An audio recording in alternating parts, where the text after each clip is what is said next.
ओए माशाल्लाह, नूर अभी तक पहुंची नहीं है। जी अस्सलाम वालेकुम एवरीवन। अस्सलाम वालेकुम सर हमारा ग्रुप नंबर 2 है जिसमें अरूज हैं, नूर हैं, इकरा हैं और मैं भी इस ग्रुप में I am a part of this group.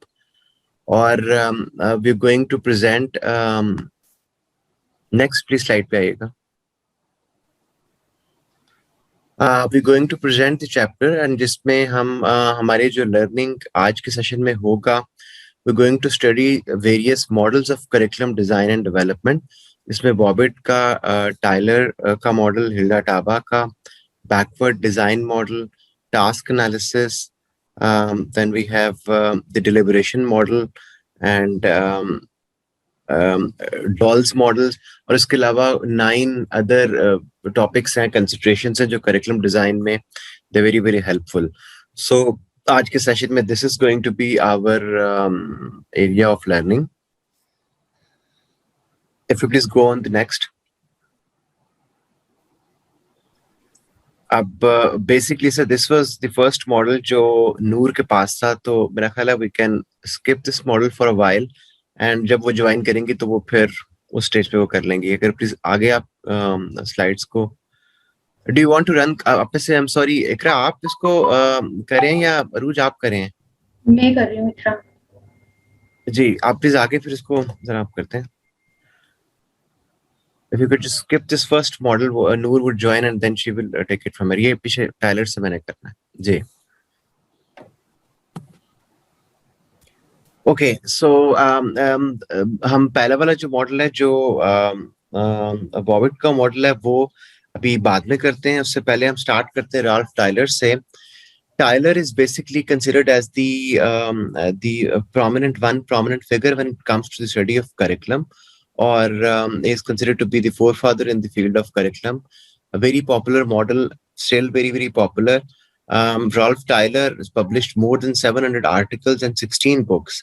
And out of them, is best known for the book called The Basic Principles of Curriculum and Instruction. जो आज भी it's very popular. It's part of the curriculum at the University of Chicago in the US as well. A world famed book. Please go on to the next slide.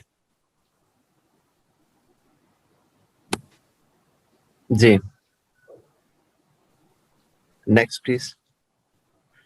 Okay, when we study at the origin of the Tyler's model, you will see that this is based on the 8-year study of Ralph Tyler. और उसने that he worked and researched in various institutes. Later published the book जो मैंने अभी बताया, Basic Principles of Curriculum and Instruction, and specifically written in the syllabus at the University of Chicago. आज भी इस book को consult किया जाता है by people who want to study more about curriculum development. जी. Looking at the introduction of the model, this is one of the best known models for curriculum development and very popular for the simplicity that the model brings with it. काफी simple linear किस्म की approach है इस model की, हम आगे आगे देखते भी हैं। और स्पेशल अटेंशन जो दिया हुआ है इस मॉडल में वो प्लानिंग के फेज को दिया हुआ है, और इसीलिए शायद this model becomes more significant, stand out then the others. Deductive for its proceedings, जैसे हम जानते हैं कि एक जनरल से it moves from general to the specific part and this use the deductive approach. General से जब हम स्पेसिफिक की बात कर रहे हैं तो ये basically the model examines the needs of the society. एक जनरली पहले वो देखते हैं कि नीड्स क्या हैं और उसके बाद वो स्पेसिफाई करता है टुवर्ड्स इंस्ट्रक्शनल ऑब्जेक्टिव्स।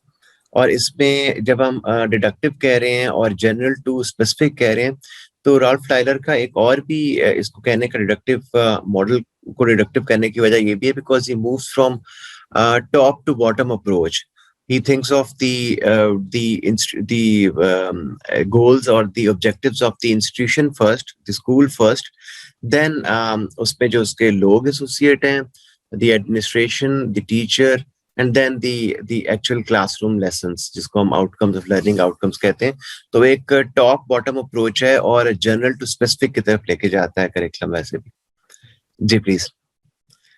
अच्छा, ये स्लाइड इंपॉर्टेंट है, and before I start this slide I forgot to mention one thing here हमने प्लान इस तरह से किया हुआ है कि हमारे I suppose we have 4 groups, हम अगर प्रेजेंट करें तो वी गॉट 3 मोर ग्रुप्स। तो आप लोग काइंडली जरा अटेंटिवली सुनिएगा, because towards the end of the each model we will ask questions from groups, और सारे ग्रुप से एक एक क्वेश्चन होगा एंड विल सी कि कौन सा हमारा ग्रुप जो है वो फिर is the winning group towards the end of the session. So this part is important. This slide is important because it has questions. So आपने इसको जरा try to understand the phenomena. It's very simple. 4 steps जो highlight किए हैं इस model में वो आपके सामने। सबसे पहले determine the school's purposes or objectives. सबसे पहला ये काम है कि आप किसी स्कूल के पर्पसेस को देखते हैं, आप डिटरमिन करते हैं कि what was the reason of the formulation of the school, उसके ऑब्जेक्टिव्स क्या हैं, वो क्यों एग्जिस्ट कर रहा है, what is the purpose of the establishment of the school, how is it different from other schools. Once the purposes of the schools are identified, ये determine हो चुके होते हैं, फिर सेकंड स्टेप पे आप क्या करते हैं, identify educational experiences which relate to those purpose। हम वो वाले एजुकेशनल एक्सपीरियंसेस आइडेंटिफाई करते हैं जो हमें वो स्कूल के पर्पसेस को अचीव करने में, उसके मिशन को अचीव करने में हेल्प करें। So उसके बाद once you've identified those educational experiences, then you organize the experience। फिर हम ऑर्गेनाइज करते हैं, उसका सीक्वेंस बनाते हैं किस तरीके से किया जाएगा, और फिर उसके बाद at fourth step we evaluate the purposes। हम फिर evaluate करते हैं कि कितना हम अचीव कर सके और क्या अचीव नहीं कर सके। सो वेरी क्लियरली मैं क्विकली रिपीट कर रहा हूँ, 4 स्टेप्स में पहला स्टेप हमने बात की कि स्कूल के पर्पसेस और ऑब्जेक्टिव्स को आपने डिटरमिन करना है। वंस दिस इज डन, तो फिर उन पर्पसेस और ऑब्जेक्टिव्स को माइंड में रखते हुए हम आइडेंटिफाई करते हैं एजुकेशनल एक्सपीरियंसेस जो रिलेट कर सकें उस पर्पसेस के साथ, और फिर जब आइडेंटिफाई कर लिए एजुकेशनल एक्सपीरियंस, फिर हम उसको ऑर्गेनाइज भी करते हैं। वी ट्राई एंड सी कि क्या चीज पहले आएगी, क्या चीज बाद में आएगी, उसका सीक्वेंस क्या होगा, और पूरी की पूरी जो एजुकेशनल एक्सपीरियंस है उनको कैसे एक्चुअली फैसिलिटेट किया जाएगा। और लास्ट स्टेज पे फिर हम उनको इवेल्युएट भी करते हैं पर्पसेस को कि उसमें से हमने कितना कर पाए और कितना नहीं। सो ये 4 स्टेप्स हैं जो इस मॉडल का basic, this model revolves around this 4 steps. और लीनियर अप्रोच है। वी ऑल नो कि लीनियर क्या होता है। लीनियर का मतलब है कि this goes from one step to the other and then to the other. तो it's not a cyclic way नहीं है कि जैसे किसी भी स्टेज पे आप स्टार्ट कर सकते हैं, और बहुत सारे मॉडल्स ऐसे भी हैं। It's rather a linear approach model जिसमें हम स्टेज 1 क्लियर होगी तो ही we can pass on, we can go on to the second stage. फिर ये प्रिस्क्रिप्टिव है इन इट्स नेचर। जैसे अभी हम बात करें कि it follows different rules, it follows the criteria of doing the first thing first and then it goes to the second. So it is not descriptive in its nature, it's quite prescriptive। और ये भी reason है कि हम इन steps को ignore नहीं कर सकते, ना ही चेंज कर सकते हैं, हम इन्हीं स्टेप्स को सीक्वेंस पे लेके चलेंगे। इट इज डिडक्टिव, हम बात कर चुके हैं नेचर में, clear sequence of steps of what and how. अच्छा, फिर उसके बाद need of student, society and subject, ये हमें ये 3 चीजें लीड करती हैं इंस्ट्रक्शनल ऑब्जेक्टिव्स की तरफ। ये अगली स्लाइड में अगर आप आएंगे तो ज्यादा क्लियर हो जाएगा। ये बेसिकली मैंने try to draw this model इस तरीके से ताकि हम इसको समझ पाएं। आप इसको देखिएगा, सोर्सेज में we have 3 sources of information. यही एजुकेशनल सारे एक्सपीरियंसेस को बनाने के लिए, उनको जॉल डाउन करने के लिए जो 3 सोर्सेज टाइलर मॉडल देता है वो क्या है, वो 3S भी कह सकते हैं आप उसको। This is the society, the student and the subject itself. इन 3 चीजों को, ये 3 चीजें हमारे लिए सोर्स बनती हैं, सोर्स ऑफ इंफॉर्मेशन बनती हैं together all those educational experiences, learning experiences.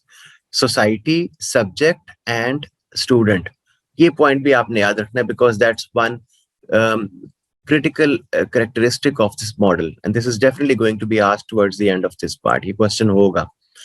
3 चीजों से आप इकट्ठा करते हैं इंफॉर्मेशन। आप सोसाइटी की नीड्स देखते हैं, कोई भी सब्जेक्ट पढ़ाते हुए यू ट्राई टू सी कि what are the requirements of the society, वो क्या हमें लेके चलना चाहिए सोसाइटी को, नीड्स को माइंड में रखते हुए। नंबर 2, स्टूडेंट की स्किल्स क्या है, उसकी कैपेबिलिटीज क्या है, उसकी एबिलिटीज क्या है, वो क्या सीखना उसको सिखाना चाहिए। और नंबर 3, सब्जेक्ट की डिमांड क्या है, what are the requirement of the subject area and it would vary from one point to the other point. मैं इसकी एग्जांपल दूं आपको, अगर जैसे अभी आजकल वेस्ट में वो even at a primary level when they teaching maths या कंप्यूटर्स, तो कोडिंग का सब्जेक्ट सिखाया जा रहा है दुनिया में अभी, क्योंकि this is what is the requirement of the society there. ये रिक्वायरमेंट है, ये एबिलिटीज को रिफ्लेक्ट करता है स्टूडेंट्स के, और सब्जेक्ट मैटर की डिमांड है। लेकिन किसी और जगह पे अगर हम पाकिस्तान के हवाले से देखें तो हम अभी उतना एडवांस में नहीं गए हुए। मैंने एक दफा ये एक न्यूज में सुना था कि एक कंट्री थी, वहाँ इमिग्रेशन ना बहुत ज्यादा होती है। उन्होंने अपने करिकुलम में इमिग्रेशन पढ़ाना शुरू कर दिया, ताकि हमारी कंट्री में इमिग्रेशन का ट्रेंड है, स्टूडेंट्स की नीड है, लर्नर्स को इस तरह से उन्होंने कटर किया। वो हायर एजुकेशन थी लेकिन इमिग्रेशन पढ़ा रहे थे वो। बिल्कुल ऐसा ही है, that's a very good example. बल्कि आपकी इमिग्रेशन से मैं बताऊं, जैसे कनाडा की अगर हम बात करें तो वहां पे भी चूंकि it's a society which is kind of evolving, migrants पूरी दुनिया से जा रहे हैं, तो उनके करिकुलम का पार्ट है eight a primary level they teach diversification just for the sake of diversification नहीं, बल्कि वो living with different communities and different cultures, वो अपने करिकुलम का पार्ट बनाया हुआ उन्होंने, क्योंकि उनकी जरूरत है सोसाइटी की। तो यही हमें देखना होता है कि सोसाइटी की नीड्स को, स्टूडेंट की नीड को और सब्जेक्ट के, ये तीन हमारे सोर्सेज बनते हैं। इन तीन सोर्सेज से हम जो इंफॉर्मेशन मिलती है, we come up to a point जिसको हम टेंटेटिव ऑब्जेक्टिव्स कहते हैं। ये आपके फाइनल ऑब्जेक्टिव्स नहीं है, ये टेंटेटिव ऑब्जेक्टिव्स निकलते हैं। इन टेंटेटिव ऑब्जेक्टिव्स के लिए फिर हम दो स्क्रीन्स लगाते हैं। ये जो आपको अगले, मैं अब सेकंड लास्ट उसके ऊपर हूँ, दो स्क्रीन्स पे क्या, फिलॉसफी क्या है आपकी और एजुकेशन साइकोलॉजी क्या है। These two screens basically act as filters, जिस तरह फिल्टर्स हम करते हैं। तो यू आपने तीन सोर्सेज से पहले सारी इंफॉर्मेशन इकट्ठी की और अपने टेंटेटिव ऑब्जेक्टिव्स बनाए। ऑब्जेक्टिव्स को फिर आप इस फिल्टर से गुजारते हैं टू सी कि फिलॉसफी क्या है आपके, what is the philosophy of the education. Philosophy का क्या मतलब है, क्या माइंडसेट है, पर्सपेक्टिव क्या है आपका। मैं अगर अगेन आपको एक example just to make it more clear, अगर आप देखें हर स्कूल का कोई ना कोई अपना एक सिस्टम की अपनी एक फिलॉसफी होती है। वी हैव फॉर इंस्टेंस हमारे यहाँ पे कैडेट स्कूल्स भी हैं, we all are familiar with cadet schools, और कैडेट स्कूल्स की अपनी एक फिलॉसफी है। दे हैव देयर सेट, उनके माइंड में होता है कि किस किस्म के ग्रेजुएट्स उनको चाहिए, वो कैसे ग्रेजुएट्स प्रोड्यूस कर रहे हैं। या फॉर सेक ऑफ अंडरस्टैंडिंग हमारे मदरसा सिस्टम भी एक टाइप है, उनकी अपनी फिलॉसफी है। उनके माइंड में क्लियर होता है कि what type of graduates would they want at the end of the day. या हमारे एलीट स्कूल्स हैं बहुत सारे जिनके प्राइवेट सेक्टर में या पब्लिक सेक्टर में भी, तो ये आइडेंटिफाई करता है basically what is the philosophy of the education that we are following. हमारे उस सिस्टम की, उस इंस्टीट्यूट की, उस स्कूल की फिलॉसफी क्या है। और फिर आप साइकोलॉजी, लर्निंग साइकोलॉजी क्या होगी, how would it relate to the psychology of the student. जी जी जी जी। फिलॉसफी हम स्कूल की लेंगे कि एजुकेशन की फिलॉसफी लेंगे? जो फिलॉसफी एजुकेशन की है वो भी तो इम्पैक्ट करेगी ना स्क्रीनिंग पे। जी बिल्कुल, आपकी अब जो हमारा लर्निंग प्लेस है व्हिच इज द स्कूल, उसकी फिलॉसफी आपको देखना होता है कि, और इट्स अ वेरी आइसोलेशन में आप नहीं देख सकते समटाइम्स इट। हम फिलॉसफी ऑफ एजुकेशन को डिस्कस करते हुए हम देख सकते हैं कि पूरे के पूरे हमारे सिस्टम की क्या वहाँ पे है, लेकिन I think it more relates to the school. What sort of ideas do they have in mind, किस तरह के वो प्रोड्यूस करना चाह रहे हैं ग्रेजुएट्स, और उसी हिसाब से वो अपना एजुकेशनल साइकोलॉजी जो है वो भी हेल्प कर रही होती है इसमें। जी सर, ये ठीक कह रहे हैं। जी जी सर, फिलॉसफी नहीं बल्कि ओवरऑल एजुकेशन फिलॉसफी। ठीक है, नेक्स्ट आगे। जी अच्छा सर, इन दो फिल्टर से फिर हमें क्या मिलता है, आपको जो फाइनल पॉइंट नजर आ रहा है हमारे precise objectives. So this is the flow of things that are happening here. I hope this is clear. आपको दो इंपॉर्टेंट चीजें ध्यान में रखनी है कि हमारे जो तीन सोर्सेज ऑफ इंफॉर्मेशन है, student, subject and the society, जहां से हमें टेंटेटिव ऑब्जेक्टिव्स मिलते हैं, उसको हम स्क्रीन फिल्टर आउट करते हैं फ्रॉम द टू स्क्रीन्स जो हमने बात की, फिलोसफी की और एजुकेशन साइकोलॉजी की, और फिर वहां से we have the precise objectives of the curriculum that have to be taught. Please next पे kindly कीजिएगा। Okay, so the core ideas जो हमारे इस मॉडल में है वो आपके सामने। एक तो ये कि ये बिहेवियर एंड कंटेंट के ऊपर फोकस करता है। बिहेवियरिस्ट बड़ा पॉपुलर मॉडल है ये 70s का, सॉरी 49 में ये आया इसमें, तो ये एक अर्लियर बिहेवियरिस्ट मॉडल कंसिडर होता है। इसके ऊपर बाद में काफी क्रिटिसिज्म भी हुआ, अभी हम वो भी देखते हैं। ऑब्जेक्टिव्स के ऊपर फोकस करता है, talks about the objectives of the subject, और लर्निंग एक्सपीरियंसेस के ऊपर, वही लर्निंग एक्सपीरियंस जिसके लिए आपने तीन सोर्सेज से इकट्ठे किए थे, फिर आपने उनको ऑर्गेनाइज भी किया था, बाद में आपने उसको इवेलुएट भी किया, और अल्टीमेटली ये आउटकम्स ड्रिवन करिकुलम है। तो talks a lot about the outcomes कि क्या क्या निकलेगा at the end of the study. Next पे प्लीज आइएगा जी। All right, so I think we've already done that. आप अगर एक क्लिक और कर देंगे तो वो पिक्चर्स भी आ जाएंगे तीनों। हमने डिस्कस किया है कि हमारे 3 सोर्स ऑफ एजुकेशनल एक्सपीरियंस हैं, student, society and the subject. This is done, so kindly please go on to the next slide. Okay, expanded model भी एक टर्म है जो इसमें कई जगह पे आपको नजर आती है। बेसिकली टाइलर के इनिशियल मॉडल को फर्दर एक्सपैंड किया गया बेस्ड ऑन जो क्रिटिसिज्म हुआ या एक क्रिटिक हुई बहुत सारी इसके ऊपर, और उसकी रीजंस भी बहुत सारी हैं, लेकिन to sum up the whole thing, एक तो ये कि द अपरेंट जो लीनियर नेचर था, इंटरडिपेंडेंस अमंग वेरियस कंपोनेंट्स, वो एक मेन चीज बना कि इट्स टू लीनियर, जहाँ पे लीनियर को हम इसकी स्ट्रेंथ भी कहते हैं, वहीं पे ये एक इट वाज कंसिडर्ड कि शायद ये ओवर सिंप्लीफाइड करने की कोशिश की हुई है। फिर एक ये कि इसमें ये भी एक पॉइंट ऑफ व्यू था बहुत सारे लोगों का कि ये बहुत ज्यादा ओवर मैकेनिकल कर दिया इस प्रोसेस को। Curriculum development can become a too mechanical process if the curriculum planners fail to understand the interaction among the sources.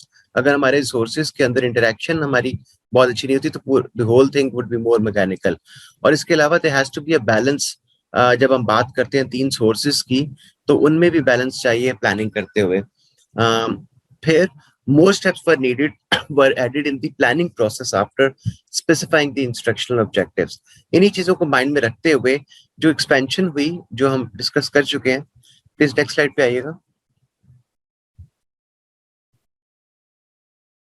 ये आपके सामने, ये इट सीम्स लिटिल कंफ्यूजिंग लेकिन इट्स वेरी सिंपल। एक दफा फिर हम सारा देख लेते हैं। सबसे पहले हमने सोर्सेज की बात की, ऊपर के 4 बॉक्सेस में आपको नजर आ रहा है स्टूडेंट, सोसाइटी एंड सब्जेक्ट, और उन चारों से फिर हमने क्या ड्रिवन किया, हमने उन सोर्सेज से टेंटेटिव जनरल ऑब्जेक्टिव्स लिए, जिसके बाद we applied the screens, philosophy of education and psychology of learning, और यहाँ से हमारे पास प्रिसाइज इंस्ट्रक्शनल ऑब्जेक्टिव्स आए, और इन इंस्ट्रक्शनल ऑब्जेक्टिव्स को ही माइंड में रखते हुए हमने सिलेक्शन किया लर्निंग एक्सपीरियंसेस का, ऑर्गेनाइज किया उन लर्निंग एक्सपीरियंसेस को, और फिर हमने इवेलुएट किए। सो ये जो आखिरी 4 हमारे चीजें हैं, ये बेसिकली एक्सपेंडेड वाले फेज में लेके आया गया बाद में, लेकिन the model revolves around these 4 things to make it more understandable. The strength of the model, it is clearly stated objectives हमारे काफी clearly state होते हैं। It is very clear to everybody who's part of the curriculum stakeholders में, चाहे वो teacher हैं, चाहे वो स्टूडेंट्स हैं, चाहे वो एडमिनिस्ट्रेशन है, स्कूल की मैनेजमेंट है, because everybody knows कि क्या हमारे objectives हैं। तो एक तो ये इसकी strength है। It involves the active participation of the learner as well, again because जैसे हमने कहा था कि हमारी source of जो हमारी information है for gaining those learning objectives, उसमें एक लर्नर स्टूडेंट themselves भी होते हैं, तो वो भी इन्वॉल्व है। It is simple linear approach है for the development of behaviour of objectives, उसके अंदर ये इसको कंसिडर होता है, इसकी स्ट्रेंथ भी। और अगर हम आगे देखें इसके चैलेंजेस भी, वीकनेसेस भी, तो उसमें भी आपको ये जो लीनियर अप्रोच है किसी हद तक, बिकॉज जैसे मैंने पहले कहा कि इट बिकम्स ओवर सिंप्लीफाइड, तो ये एक उसको चैलेंज भी कंसिडर किया जाता है। इंटरप्रिटेशन इसकी ऑब्जेक्टिव्स की बहुत नैरो है, और ये भी एक इसका एक चैलेंज बन सकता है, because you go to the thin line of the hair, जहाँ पे आप बहुत डिटेल में एक एक चीज को देख रहे हैं। डिफिकल्ट एंड टाइम कंज्यूमिंग हो सकता है, क्योंकि जैसे कंस्ट्रक्शन ऑफ बिहेवियरल ऑब्जेक्टिव है, तो ये टाइम कंज्यूमिंग भी ज्यादा हो सकता है, मुश्किल भी हो सकता है, और कुछ चीजें जो इग्नोर हो सकती हैं इस पूरे प्रोसेस में, वो critical thinking, problem solving and value acquiring processes can not be plainly declared in the behavioral objectives, और इसमें शायद इतना टाइम भी नहीं होता कि हम इन चीजों पे बहुत ज्यादा फोकस कर सकें। ये एक चैलेंज के तौर पे सामने आता है। Linear nature and interdependence among various components, जैसे हम बात कर चुके हैं कि जहाँ पे लीनियर को एक स्ट्रेंथ भी कहा जाता है, वहाँ पे ओवर सिंप्लीफिकेशन कंसिडर होती है।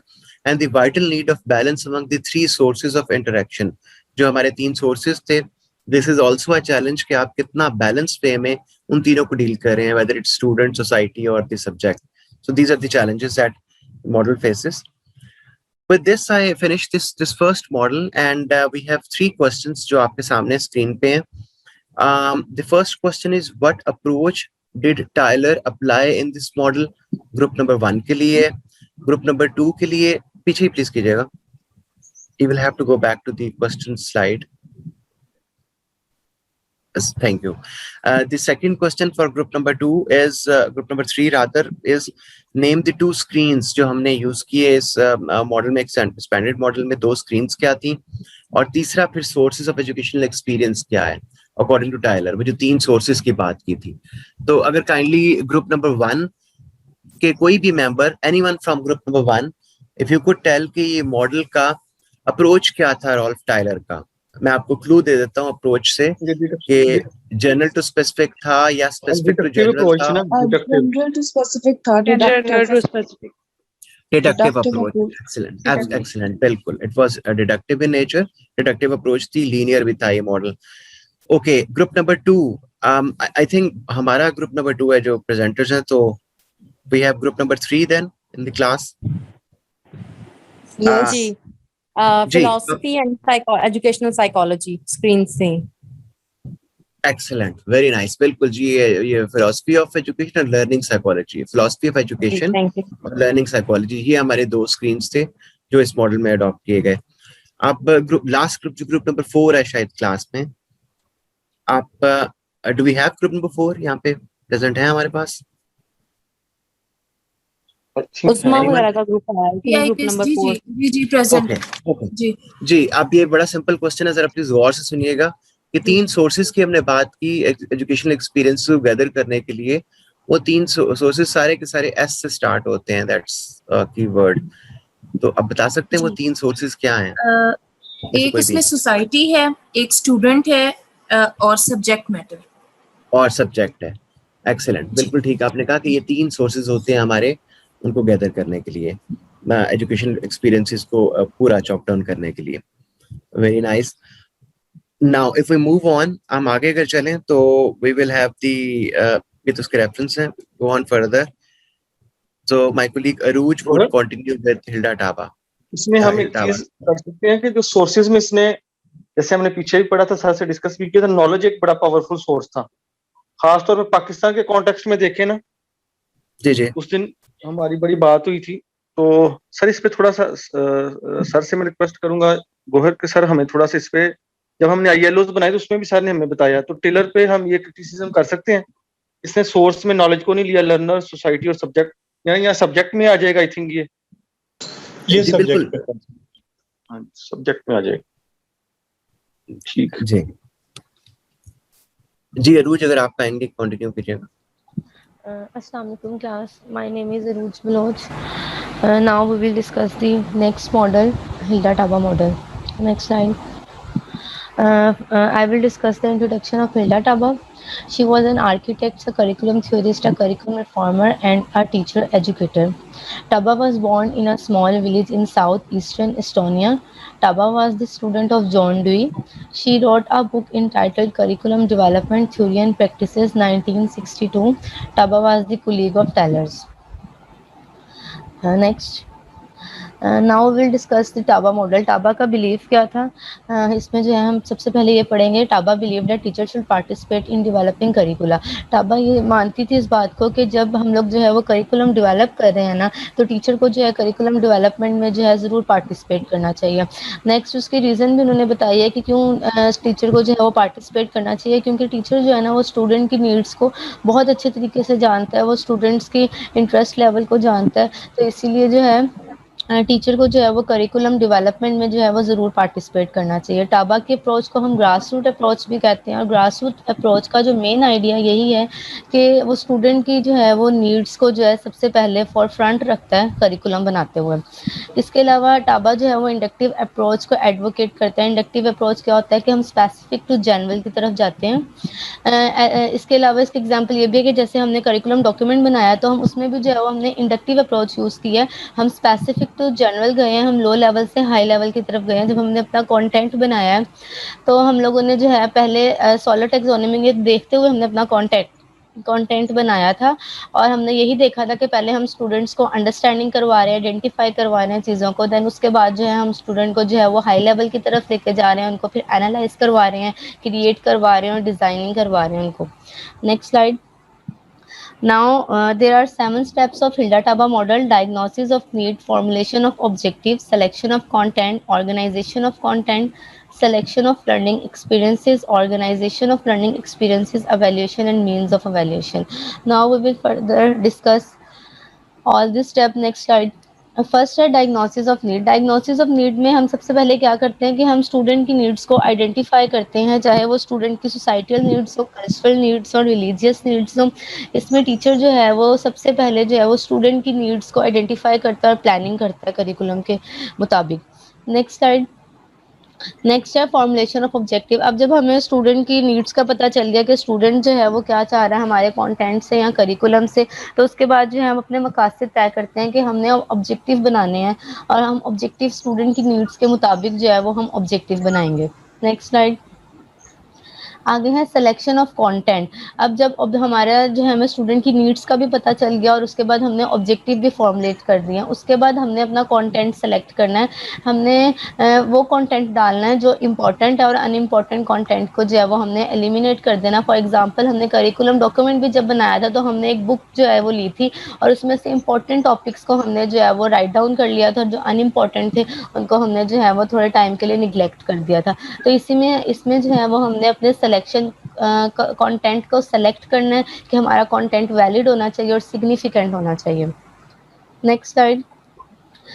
आगे है ऑर्गेनाइजेशन ऑफ कंटेंट। अब जब हमने कंटेंट की सिलेक्शन कर लिया है तो सिर्फ हमारा काम यहाँ पे ख़त्म नहीं हो जाता, अब हमने अपने कंटेंट को ऑर्गेनाइज भी करना है, उसको सीक्वेंस में रखना है। जैसे कि हमने देखा कि टाबा की जो अप्रोच है वो इंडक्टिव अप्रोच है, हम स्पेसिफिक टू जनरल जाना है तो हम ऑर्गेनाइजेशन भी अपनी कंटेंट की सीक्वेंस वाइज करेंगे कि हम स्टूडेंट को जो है वो लो लेवल से जो है वो हाई लेवल की तरफ लेके आएंगे। नेक्स्ट। आगे है सिलेक्शन ऑफ लर्निंग एक्सपीरियंसेस। अब जब हमारा कंटेंट फाइनल हो गया है, अब हमने अपने कंटेंट को डिलीवर कैसे करना है, स्टूडेंट को इंगेज कैसे करना है, उसकी सिलेक्शन करनी है। हमने कौन से मेथड यूज़ करना है जिससे हम स्टूडेंट को जो है वो अच्छे तरीके से जो है अपने कंटेंट में इंगेज कर सकें, उनका इंटरेस्ट लेवल डेवलप कर सकें। नेक्स्ट। अब जब हमारे कंटेंट की सिलेक्शन हो गई, लर्निंग एक्सपीरियंसेस की सिलेक्शन होगी, फिर हमने अपने लर्निंग एक्सपीरियंसेस को ऑर्गेनाइज भी करना है, उसको सीक्वेंस में जो है वो हमने रखना है अकॉर्डिंग टू कंटेंट। हमने जो है वो टीचिंग स्ट्रेटजीज यूज़ करनी है, डिफरेंट एक्टिविटीज़ जो हैं वो यूज़ करनी है जिससे हम अपने स्टूडेंट को जो है वो अच्छे तरीके से जो है वो लर्निंग दे सकें। और लास्ट स्टेप है इसका evaluation and means of evaluation. सबसे इंपॉर्टेंट स्टेप होता है कि हमने अपने करिकुलम को जो है ना वो एवेल्यूएट करना है। एवेल्यूएशन क्या है कि जो हमने ऑब्जेक्टिव बनाए हैं अपने स्टार्ट में, क्या है कि हमने वो अपने ऑब्जेक्टिव अचीव किए भी हैं कि नहीं किए। इसके एग्जांपल हम ऐसे भी ले सकते हैं कि फॉर एग्जांपल टीचर ने क्लासरूम में जो है वो अपना जो है वो पूरा चैप्टर पढ़ाया कंटेंट का और at the end of this lecture teacher जो है वो स्टूडेंट को कहता है कि आप एक्सरसाइज सॉल्व करें। तो एक्सरसाइज में जो है जब एक्सरसाइज का रिजल्ट आएगा, टीचर चेकिंग करेगा तो उससे पता चलेगा कि जो उसने ऑब्जेक्टिव बनाए थे स्टूडेंट्स ने कितने ऑब्जेक्टिव जो है वो फुलफिल किए हैं। तो इस स्टेप में हम जो है वो ये देखते हैं कि स्टूडेंट ने जो है वो ऑब्जेक्टिव अचीव किए भी हैं कि नहीं किए, हमारा करिकुलम जो है वो वैलिड और सिग्निफिकेंट है भी कि नहीं है। नाउ क्वेश्चन है इसका, बहुत सिंपल क्वेश्चन है, ग्रुप नंबर 3 से क्वेश्चन है। How many steps in this model? Tell me any 4 steps name. आपने names बताने हैं हिल्डा टाबा मॉडल के steps के, at least 4 steps के name बताने हैं। ग्रुप नंबर 3 जी, ग्रुप C।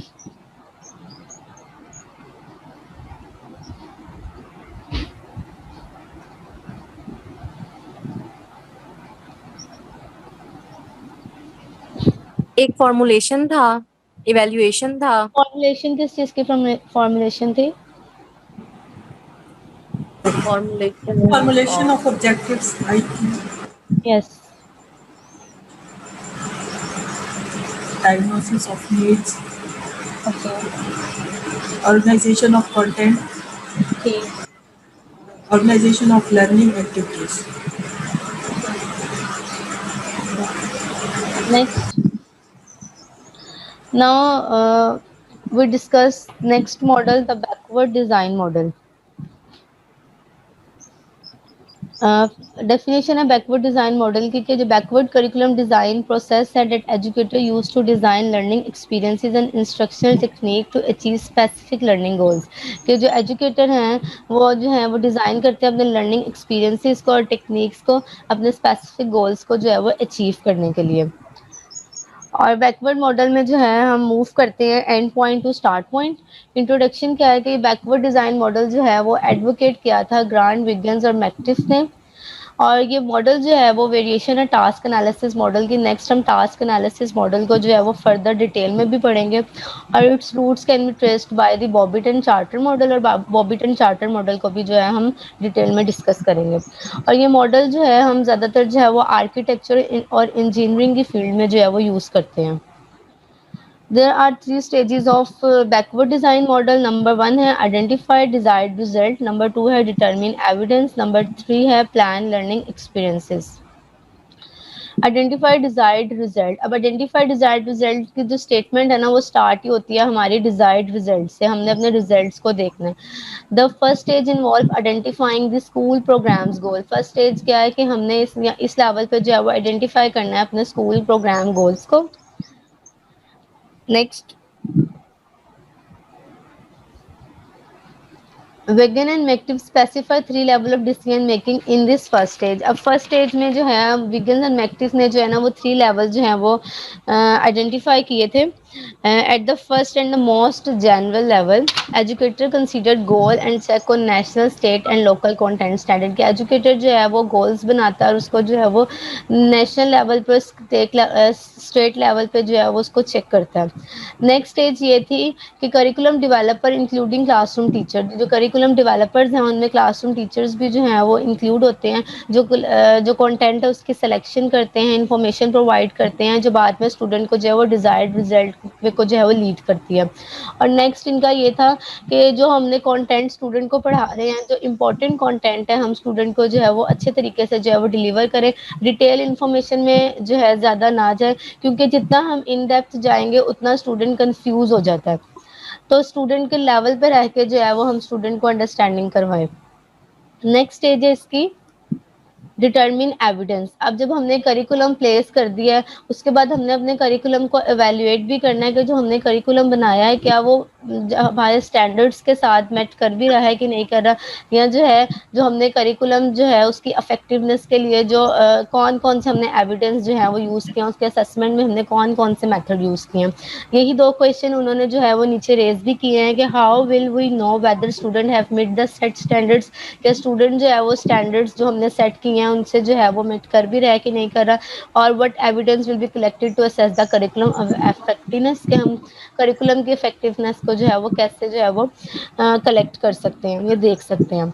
अब according to the back slide, According to the Wiggins and Mactive, the backward design model get teacher thinking like a assessor.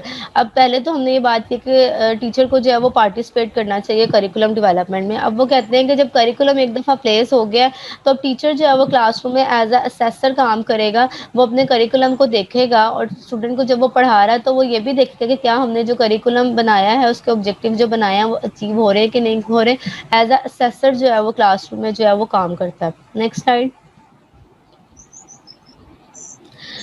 Wiggins and Mactive suggest various assessment methods that can be considered at this stage. इसके अलावा जो है वो curriculum को assess करने के लिए जो है इन दोनों ने जो है वो डिफरेंट मेथड्स दिए थे कि हम कौन सी एक्टिविटीज़ या कौन से क्लासरूम में ऑब्जर्वेशन कंडक्ट करवा सकते हैं जिसके ज़रिए जो है हम अपने करिकुलम को भी चेक कर लें। इसमें जो है वो असेसमेंट में इनफॉर्मल चेक्स हैं, ऑब्जर्वेशन ऑफ स्टूडेंट्स है, डायलॉग विद स्टूडेंट्स हैं, क्विजेज हैं, टेस्ट ले सकते हैं। इसके अलावा परफॉर्मेंस टास्क एंड प्रोजेक्ट्स। इन तमाम मेथड्स के जरिए जो है वो हम इजीली जो है वो स्टूडेंट को जो है अपने करिकुलम को चेक कर सकते हैं। नाउ ये अब हमारा लास्ट स्टेप है plan learning experiences. Wiggins and Mactive list several key questions that curriculum developer and teacher must raise at this stage। Stage पे जो है वो क्वेश्चन जो है वो रेज हुए हैं। वो कहें कि what knowledge and skills do student need to success in this course, कि कौन सी नॉलेज और स्किल्स स्टूडेंट को चाहिए कोर्स में जो है वो सक्सेस हासिल करने के लिए। इसके अलावा सेकंड क्वेश्चन है कि कौन सी एक्टिविटीज हम स्टूडेंट को करवाएं जिससे जो है उन्हें थोड़ी स्पीड प्लीज स्लो करें, हमें डाइजेस्ट भी करने दें इतना स्पीड से नॉलेज। अच्छा, सॉरी। ओके, सेकंड क्वेश्चन है कि स्टूडेंट को जो है वो कौन सी एक्टिविटीज कंडक्ट करवाई जाएं जिससे उनमें जो है वो नॉलेज और स्किल्स की जो है वो डेवलपमेंट हो। थर्ड स्टेप है, इसका क्वेश्चन है कि what should be thought and how should it be thought for student to become a knowledgeable and skillful to identify the content, कि हम कौन सी चीज़ें जो है वो स्टूडेंट को पढ़ाएं और किस तरीके से पढ़ाएं जिससे जो है वो कंटेंट जो है वो वैल्यूएबल हो, नॉलेजेबल हो और स्किलफुल हो। सेकंड लास्ट क्वेश्चन है कि हम कौन सा मटेरियल यूज़ करें या कौन सी एक्टिविटीज़ भी हम इसमें कह सकते हैं जिससे जो है वो करिकुलम में जो है वो सक्सेस हासिल। और लास्ट क्वेश्चन इसका था और मोस्ट इम्पॉर्टेंट क्वेश्चन यही था कि जो हमने कोर्स बनाया है या जो हमने करिकुलम जो है वो डेवलप किया है, क्या वो हमारे करिकुलम के प्रिंसिपल को, जो हमारा करिकुलम डेवलपमेंट के प्रिंसिपल हैं, उनको फुलफिल कर भी रहा है कि नहीं कर रहा। ये इसकी 3 स्टेजेस थी। और इसका क्वेश्चन है, लास्ट ग्रुप से क्वेश्चन है और सिंपल क्वेश्चन है, how many stages in backward design model? Group D.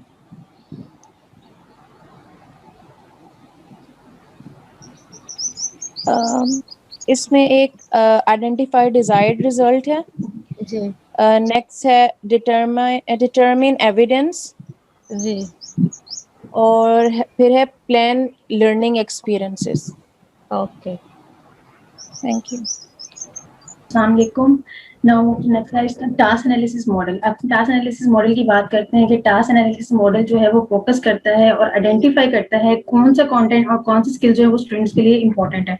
Basically जो है ये इसको एनालाइज करते हैं थ्रू डिटरमाइन कि हम टास्क एनालिसिस में कौन सा टास्क जो है वो स्कूल लर्निंग के लिए और समहाउ रियल वर्ल्ड के लिए जो है वो इसके लिए एसेंशियल है। बेसिकली इसकी 2 टाइप्स होती हैं, task analysis, subject matter analysis and learning analysis. Subject matter analysis में उनका पहला ही की क्वेश्चन होता है what knowledge is important for the student, कि स्टूडेंट्स के लिए कौन सा नॉलेज है वो इंपॉर्टेंट होगा और कौन सी जो हम देखेंगे कि स्टूडेंट के लिए कौन सा नॉलेज एसेंशियल होगा। यूजुअली जो क्वेश्चन है सब्जेक्ट जी थोड़ा सा स्पीड को स्लो रखें, शायद मुझे लग रही है ज्यादा कि बाकी को थोड़ा हमें समझ नहीं आ रही। काफी स्पीड में है मुझे ये। भी लग रही है। चलें बहुत स्पीड में आप जा रहे हैं, पिछली ठीक है, साइड में आप पढ़ तो लें, साथ साथ में समझ तो लें। ओके। असल में आपने खालिद साहब वो जो शेयर किया था ना कि टाइम के ऊपर, तो हम बड़े कॉन्शियस हो गए कि हम कहीं टाइम से ऊपर निकल जाए, तो अब ऐसा ऐसा कर लेते हैं जी। थोड़ा सा पीछे चलिएगा, थोड़ा हम पढ़ तो लें। आप सवाल भी पूछ रही हैं, मैं समझ ही ना आए, फिर क्या करेंगे। चलिए मैं फिर से स्टार्ट कर देती हूँ कि टास्क एनालिसिस मॉडल जो है वो स्पीड वैसे जरा तेज हो गई है, थोड़ी कम स्पीड कर लें भाई, हम नहीं कोई ऐसा सवाल पूछेंगे। नहीं खालिद साहब ठीक है। सवाल आज हम आपसे सवाल पूछ रहे हैं सारे।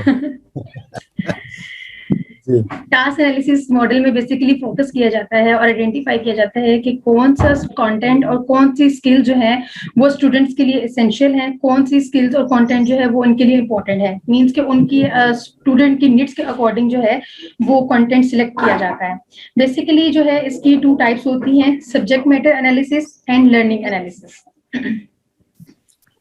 नाउ सब्जेक्ट मैटर एनालिसिस में पहला ही इसका की क्वेश्चन ये होता है कि what knowledge is important for students, के स्टूडेंट्स के लिए कौन सा नॉलेज जो है वो इंपॉर्टेंट होता है। Subject matter must broken in 2 parts, consider the subject of government students, must understand the general concept government and citizen. यहाँ पर उन्होंने कहा है सब्जेक्ट मैटर को जो है 2 पार्ट्स में ब्रोक कर देते हैं, लेकिन जो बेसिकली से पहले ही है कि जब हम क्वेश्चन करते हैं कि what knowledge is important for the students, तो ये क्वेश्चन जो है ये हमारे एजुकेटर से, जो करिकुलम डेवलपर होते हैं उनसे किया जाता है, क्योंकि वो ही हमारे कंटेंट के और हमारी जितनी भी मेथोडोलॉजीज या पेडागोजी जो टीचिंग होती है उसके रिस्पॉन्सिबल होते हैं। सब्जेक्ट मैटर में जो है आगे इसको 2 पार्ट में डिवाइड कर दिया जाता है और इसमें फॉर एग्जाम्पल उन्होंने एक बताया हुआ है कि अगर हम एक गवर्नमेंट का सब्जेक्ट पढ़ाते हैं तो हम ये चीज करते हैं कि student must understand general concept of government and citizen. Student को सिटीजन और जो गवर्नमेंट के कॉन्सेप्ट है उसके अकॉर्डिंग जो है उनको अंडरस्टैंड होना चाहिए, but also the narrow concept, जबकि हमें पता है कि एक नैरो कॉन्सेप्ट है क्योंकि रिप्रेजेंटेटिव जो है वो गवर्नमेंट है और सिटीजन जो है वो एक रिस्पॉन्सिबिलिटी है। The must they must also know certain facts such as the number of branches, government and date when amendment the USA Constitution were passed, break down knowledge. यहाँ पे उन्होंने एक जो एग्जांपल यूएसए की दी है कि जैसे कि अब यूएसए की किसी कॉन्स्टिट्यूशन में अमेंडमेंट होती है तो उसको हमने याद रखना है। मैं पाकिस्तान स्टडी से रिलेट करती हूँ उसे कि फॉर एग्जांपल कि हमारा 1959 के किसी कॉन्स्टिट्यूशन में जो अमेंडमेंट हुई है और 1972 में उसी में इस्लामी दफात में कोई भी अमेंडमेंट हुई है तो हम उसको क्रोनोलॉजिकली जो है उसको देखेंगे। उसके बाद आते हैं one way to do this is to use a master design chart. और जो हम ये सब्जेक्ट मैटर में जो मास्टर डिजाइन चार्ट है उसको हम फॉलो करेंगे, उसके थ्रू जो हम ऑर्गेनाइज करेंगे। A master design chart use information gained from expert in subject matter. The information cover important fact, concept, rule, law, generalization, theories and so on. Master design chart जो है इन तमाम चीजों को कवर अप कर लेता है subject matter की के उसमें important facts क्या होंगे, concept क्या है, rules क्या उसमें आएंगे, laws और generalization और theories so on.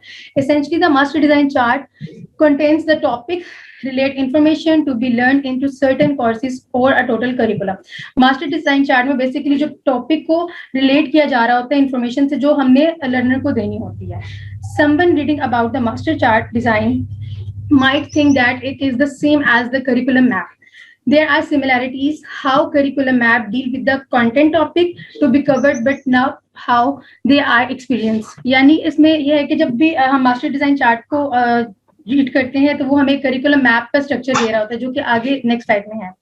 Once the chart has been completed, it's necessary to identify the relationship among the content, topic, concept, generalization and so on. जब हम ये कंप्लीट कर लेते हैं मास्टर डिजाइन चार्ट तो इसके लिए जरूरी होता है कि जो हमारा टॉपिक है वो उसके साथ कंटेंट के साथ रिलेट हो रहा हो, उसके कॉन्सेप्ट, उसकी जनरलाइजेशन और सो ऑन। ये एक करिकुलम मैप था जो कि मैंने इसमें लगाया कि जिसको हम मास्टर डिजाइन चार्ट भी कह रहे हैं कि वो इस तरह से वो डिजाइन करेंगे कि लर्निंग आउटकम क्या होंगे, लर्निंग आउटकम 2 क्या है, लर्निंग आउटकम 3 और इसी तरह से so on. Learning analysis ideally learning analysis being when content is being organised, यानी कि जब एक कंटेंट को ऑर्गेनाइज कर दिया जाता है और तो हम इसको एनालाइज करते हैं और चेक करते हैं कि जो हमने कंटेंट दिया है, जो हमने कंटेंट सेलेक्ट किया है उसकी लर्निंग प्रोसेस जो है वो क्या होगी और कौन सी एक्टिविटीज होंगी जिसके थ्रू जो है हम स्टूडेंट्स को एंगेज रखेंगे और किस तरह से हम उनको प्रॉब्लम्स को सॉल्व करने के लिए जो है उनको प्रिपेयर करेंगे। Learning analysis address the sequence of the learning activities. वही बात आ गई कि वो लर्निंग एक्टिविटीज को सीक्वेंस देना और is there an optional timeline for learning certain content skill। जैसे कि फॉर एग्जांपल कि हमने एक सब्जेक्ट पढ़ाना है, एक टॉपिक पढ़ाना है, हमने देखना है उस सब्जेक्ट के अंदर कौन से टॉपिक को किसके साथ रिलेट करके हमने पढ़ाना है, यानी क्रोनोलॉजिकल ऑर्डर में हमने इसको लेकर जाना है। Learning analysis, the curriculum developer create a master curriculum plan that synthesize the information obtained, organized through the select of subject content and learning approach. The curriculum team study the select content and determine specific objective with regard to the content. और curriculum team क्या करती है कि वो इसको check करती है, analyse करती है, उसके बाद कंटेंट को डिटरमाइन करके स्पेसिफिक ऑब्जेक्टिव, इन तमाम चीजों को चेक करना वो curriculum team का जो है काम है। Non technical and non scientific approach. Non technical approach जो है इसमें मेन फोकस जो किया जाता है वो सेंट्रल फोकस स्टूडेंट पर होता है कि जो स्टूडेंट्स और ये जो करिकुलम नॉन टेक्निकल अप्रोच का रखा जाता है वो स्टूडेंट बेस्ड करिकुलम होता है कि स्टूडेंट्स को क्या चीज हम देखते हैं कि non technical curriculum developer prioritise learner our subject matter and tentatively select subject matter. Focus उनका मेन ही लर्नर पे होता है कि स्टूडेंट्स की लर्निंग नीड क्या है, उनका इंटरेस्ट क्या है और उनके लिए कौन सा जो कंटेंट है वो इम्पोर्टेंट है। Next is the learning process is not passive and recipient of knowledge, यानी कि वो इसमें ये करते हैं कि स्टूडेंट सेंटर में कि इसमें जो प्रोसेस है लर्निंग प्रोसेस वो पैसिव नहीं होता कि टीचर लेक्चर दे रहा है स्टूडेंट सुनी जा रहा है, बल्कि इसमें इस चीज को चेक किया जाता है कि स्टूडेंट्स को एंगेज रख रहे हैं, स्टूडेंट जो है वो एक्टिवली पार्टिसिपेट कर रहे हैं। ये 2 सेंटर्स जो है non technical non scientific curriculum जो है 2 सेंटर होता है। पहला है फेवर चाइल्ड सेंटर और दूसरा है प्रॉब्लम सेंटर। चाइल्ड सेंटर में जैसे हमने पहले पढ़ा कि वो अकॉर्डिंग टू चाइल्ड नीड, उनके इंटरेस्ट के मुताबिक जो है वो डिजाइन किया जाता है कि स्टूडेंट की नीड क्या है, इंटरेस्ट क्या है, उनका फोकस क्या है। और दूसरे प्रॉब्लम सेंटर में बेसिकली प्रॉब्लम सेंटर में उनको इंस्ट्रक्शन दी जाती है स्टूडेंट को कि आपने किस तरह से कंटेंट को लेकर चलना है, किस तरह पढ़ना है और आप किस तरह से अपनी प्रॉब्लम को सॉल्व कर सकते हैं। That's it. आगे आपके पास क्वेश्चन ग्रुप नंबर 1 से है कि difference between non technical non scientific approach, नहीं हाउ मैनी, जो कि आपके पास चाइल्ड सेंटर आप लगा लें कि चाइल्ड सेंटर और प्रॉब्लम सेंटर में डिफरेंस क्या है। ग्रुप 1 चाइल्ड सेंटर्ड होता है ना, उसमें बेसिकली जिसमें हमने उसमें देखा था जॉन डेवी की भी एक थ्योरी है कि लर्निंग बाय डूइंग, हम बच्चे को इन्वॉल्व करते हैं, बच्चे की सोशल नीड्स को देखते हैं, चाइल्ड सेंटर्ड होता है। और जो प्रॉब्लम सेंटर्ड होता है उसमें हम देखते हैं कि जो हमने ऑब्जेक्टिव और टारगेट अचीव करना है। और जो हमारे ग्रुप मेंबर जो चाइल्ड सेंटर्ड मेरा था, मैं इस पे बड़ा फोकस था। प्रॉब्लम सेंटर्ड में ठीक है, सही कह रहे हैं आप। प्रॉब्लम्स को आइडेंटिफाई किया जाता है, जो प्रॉब्लम्स होंगी उनको फर्दर आगे सॉल्व किया जाएगा। ठीक है, इंस्ट्रक्शन देते हैं। अब ग्रुप नंबर 3 से है कि how many type of task analysis. Group number 3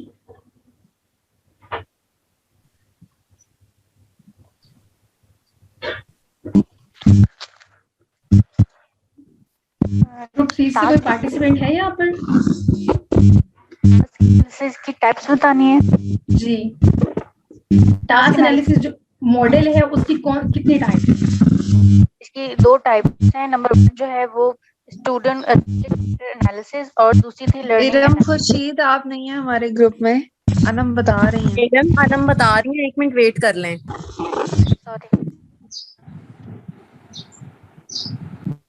sorry net चला गया था एकदम। टास्क एनालिसिस की टाइप्स टू टाइप्स हैं। एक है subject analysis, subject matter analysis and learning analysis. That's good. अब ग्रुप नंबर जो 4 लास्ट है उनसे है कि what is the curriculum map. Curriculum map क्या होता है, काइंडली बताइए। ग्रुप नंबर 4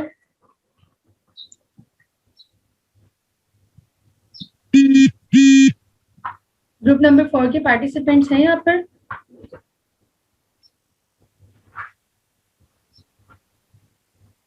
जी है यहाँ पर।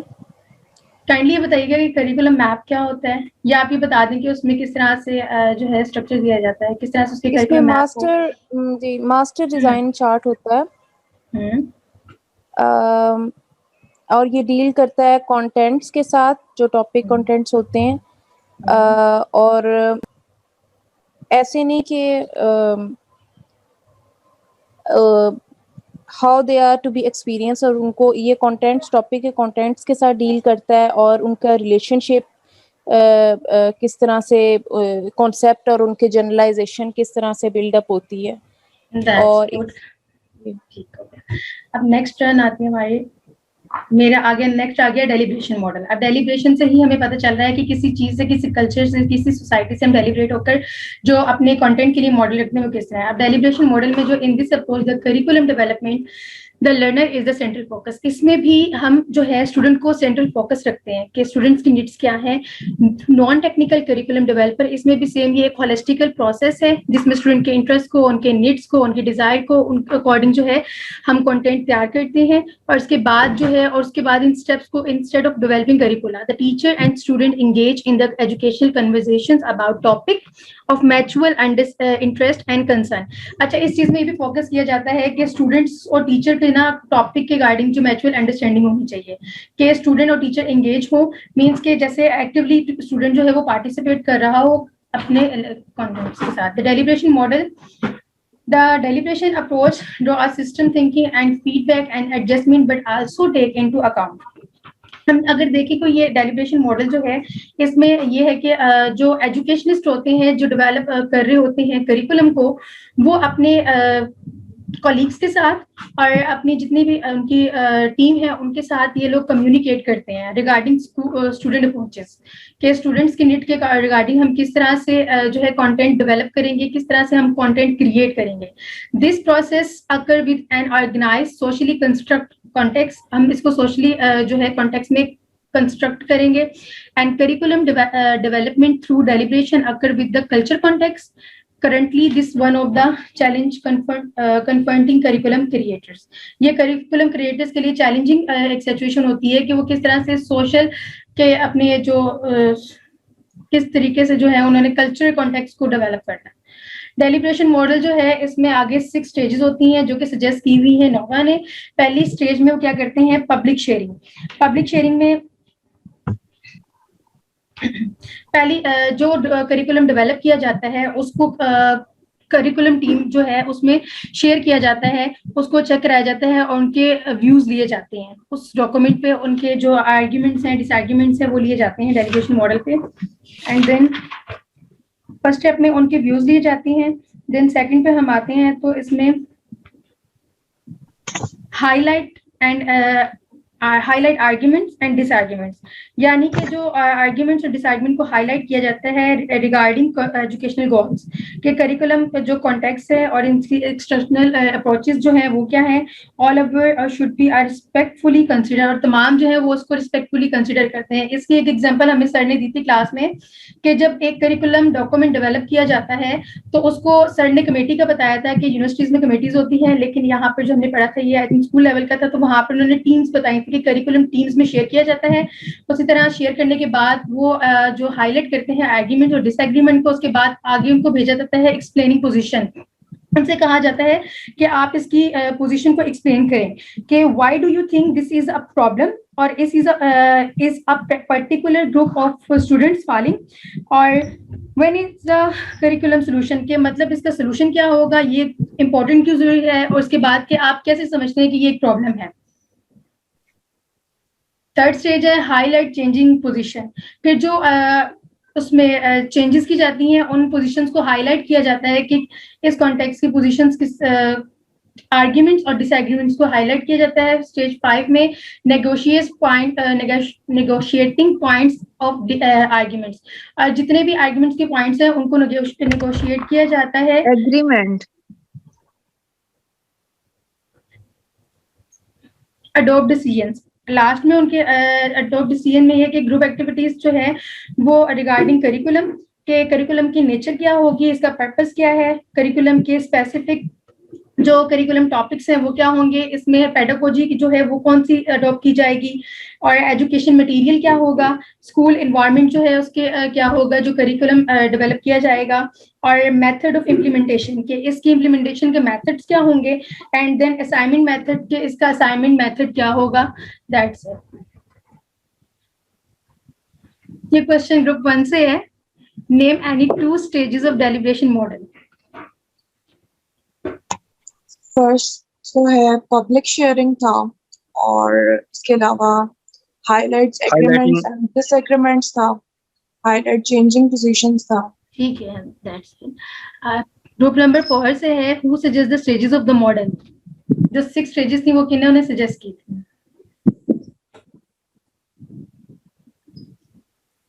ग्रुप नंबर 4 ने। That's good. ठीक है, now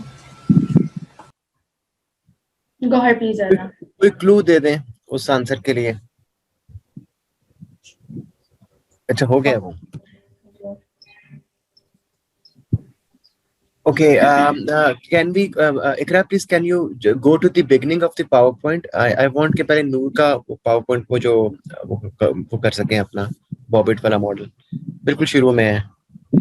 and by the way जब ये नूर मैनेज कर रही इकरा मैनेज कर रही हैं, मैंने आपको बताना था सबको, क्योंकि ये स्लाइड्स जो हैं पावर पॉइंट्स हमने अलग अलग भी रखे हुए हैं सारे मॉडल्स के जो हम ग्रुप में शेयर करेंगे। उसमें टेक्स्ट ज्यादा है तो you might want to get more text under these points, वो आपको वो भी शेयर कर देंगे। इसमें चूंकि प्रेजेंट करना था तो ये जरा उसकी समरी की फॉर्म है। नूर, आर यू देयर? नूर आप हैं अभी? जी, आप प्लीज काइंडली अपना पहले ये मॉडल कर लें, उसके बाद हम आगे चलते हैं। Today is my model. ये फर्स्ट स्लाइड है इसकी, यहाँ पर आई डोंट थिंक सो। इससे पहले मेरा ख्याल है पीछे आपको जाना पड़ेगा इकरा, और पीछे 1-2 स्लाइड्स और यहाँ। जी हाँ, thank you. My topic is about Bobbitt and Charters model. Bobbitt और चार्टर्ड मॉडल में एक जो बॉबिट था उसने उसने क्या रोल इम्प्लीमेंट किया था, आई थिंक सो। इकरा, ये वाला पॉइंट नीचे ही आएगा, ये वाली स्लाइड, हाँ ये वाली नीचे ही आएगी।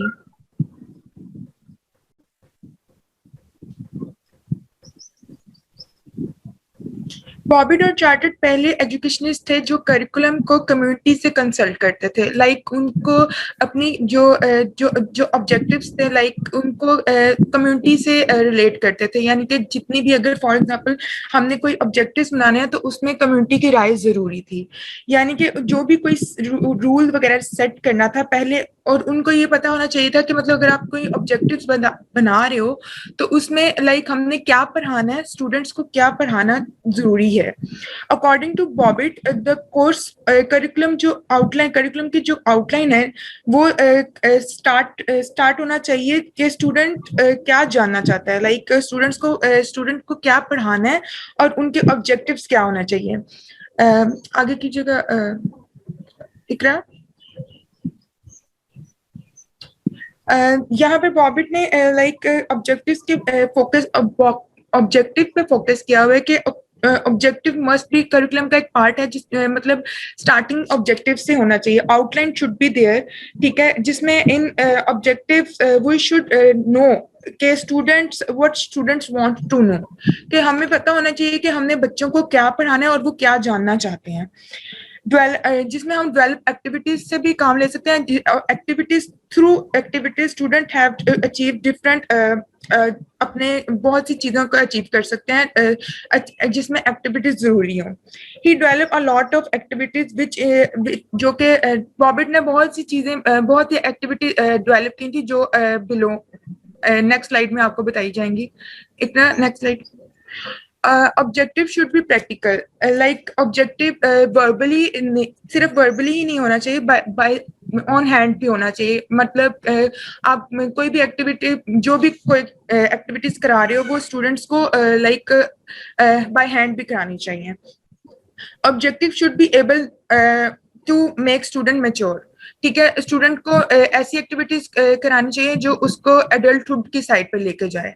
इन्वॉल्व द कम्युनिटी को इसमें इन्वॉल्व करना चाहिए, मतलब कम्युनिटी की राय भी इसमें जरूरी होनी चाहिए, और ऑब्जेक्टिव ग्रेड वाइज भी होने चाहिए, लाइक अब हम फॉर एग्जांपल 9th क्लास का स्टूडेंट है उसको फर्स्ट ग्रेड का सिलेबस नहीं पढ़ा सकते, या फिर फर्स्ट क्लास का जो स्टूडेंट है उसको 9th ग्रेड का सिलेबस नहीं पढ़ा सकते। नेक्स्ट कीजिएगा।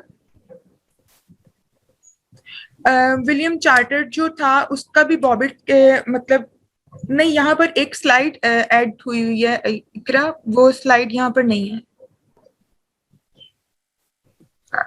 अब आप वैसे ही बता दें। हाँ मैं आपको वैसे ही बता देती हूँ। यहाँ पर मैंने एक टर्म यूज किया है, अगर आप सबको पता होगा, स्मार्ट ऑब्जेक्टिव्स, जिसमें लाइक स्मार्ट से एस लाइक एक स्मार्ट आप वर्ड लिखेंगे उसमें SMART स्मार्ट, ठीक है, जिसमें स्मार्ट से स्पेसिफिक, M से मेजरेबल, ठीक है, A से अचीवेबल, R से रिलायबल और T से time bound.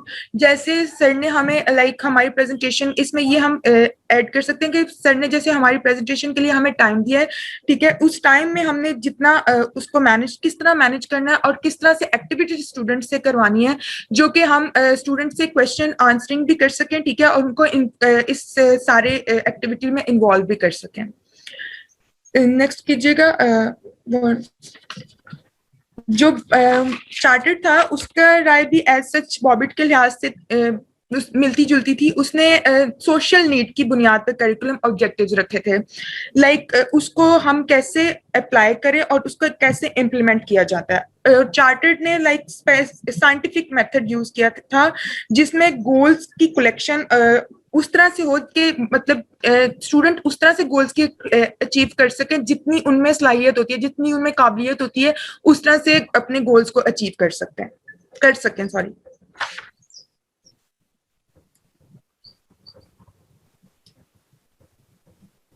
Next.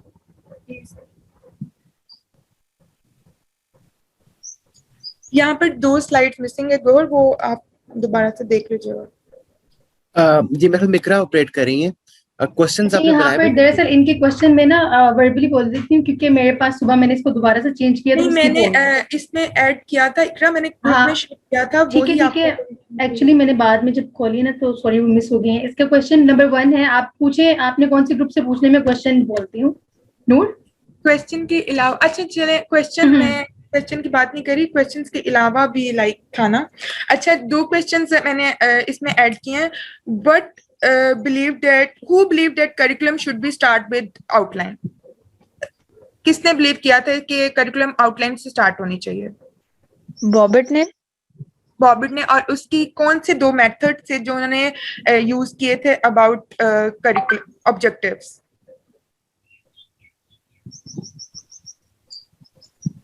Objectives should be practical और स्टूडेंट सेंटर्ड होना चाहिए। जी, कम्युनिटी की एंगेजमेंट होनी चाहिए। जी बिल्कुल सही कहा आपने। हु इज द जो भी है,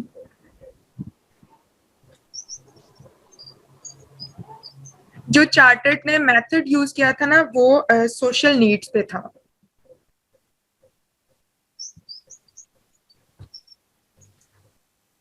ठीक है,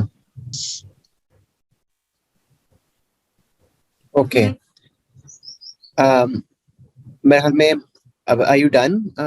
नूर, आपने कर लिया? यस, गो आगे आप स्टार्ट करें। जी, thank you so much.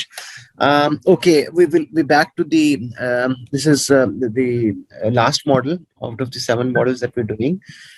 William dolls का जो करिकुलम मॉडल है, अब हम उसको डिस्कस करते हैं। Again, the model is very interesting. It is one of my favorites basically. William Doll Jr. को एक तो ये कि इसके पोस्ट मॉडर्निस्ट मॉडल इसको कहते हैं. Doll Jr. is a kind of very contemporary curriculum developer. He just passed away a couple of years back, 3 साल पहले. An American educator, author, and a curriculum theorist. Please next slide पे आइएगा.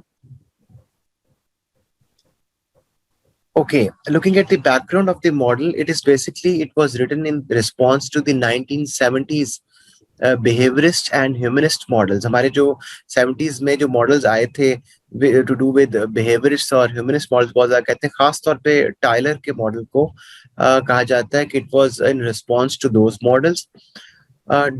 Doll Jr. work was heavily influenced by Dewey, वो जो thought process का एक पूरा अमल है वो ड्यूवी की थ्योरी से ये बहुत ज्यादा इन्फ्लुएंस थे.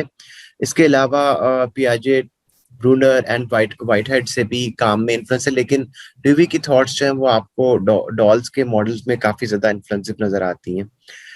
डॉल्स ने अपने काम के थ्रू अपोज किया रिजिडिटी को, स्ट्रक्चरलिज्म को, जो जैसे टाइलर के मॉडल में बहुत स्ट्रक्चरल किस्म का एक स्ट्रक्चरलिज्म को प्रमोट किया गया था, तो डॉल उनको अपोज करता है. ये मॉडल भी इट अपोजेस रिजिडिटी, ये प्रमोट करता है फ्लेक्सिबिलिटी को, और आगे हम देखेंगे भी कि कैसे इसको अपोज करता है. लेकिन it certainly opposes the wrong spelling of opposes the structuralism proposed by the Tyler's model. So this was the background that we need to keep in mind. अगर हम आगे चलें तो अब हम देखते हैं इंट्रोडक्शन में.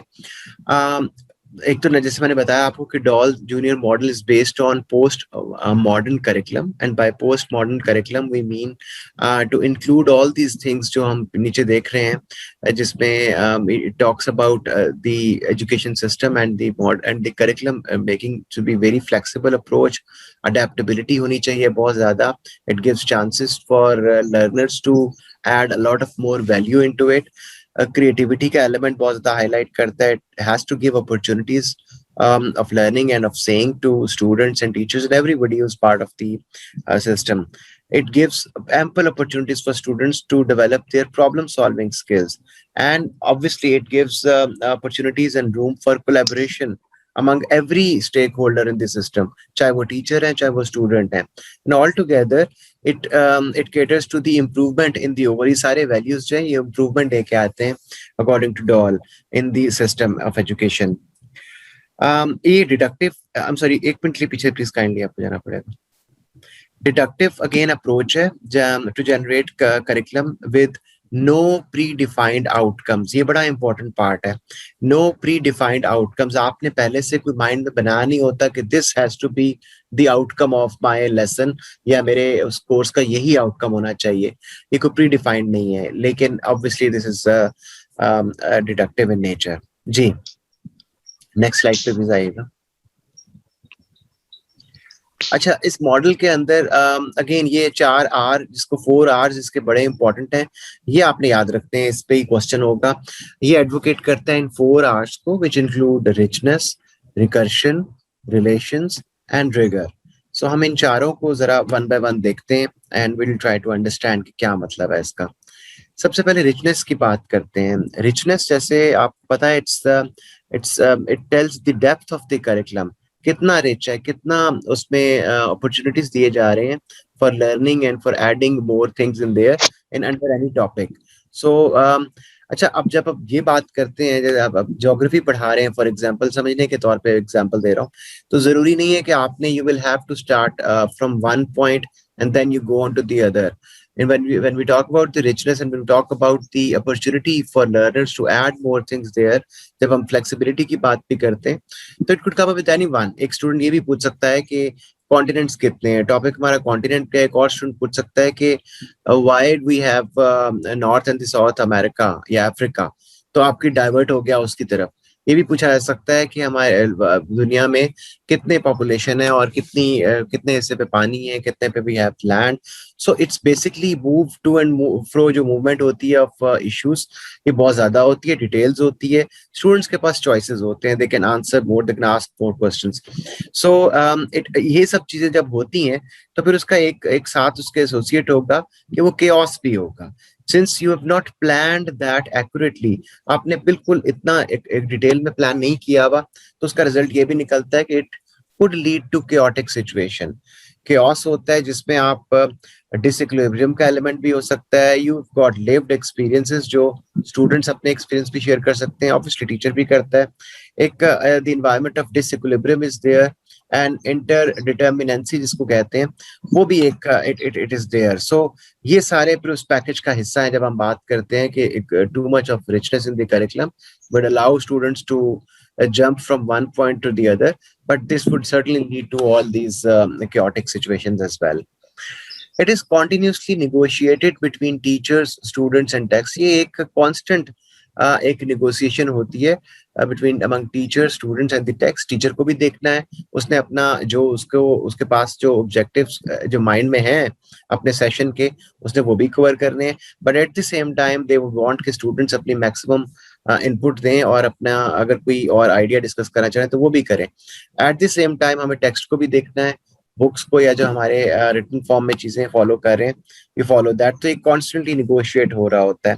It encourages rich and free thoughts, ये इनकरेज करता है, जैसे हमने बात की कि रिच एंड फ्री थॉट्स को, you could include anything in there, students could share any experience in there, they could ask questions.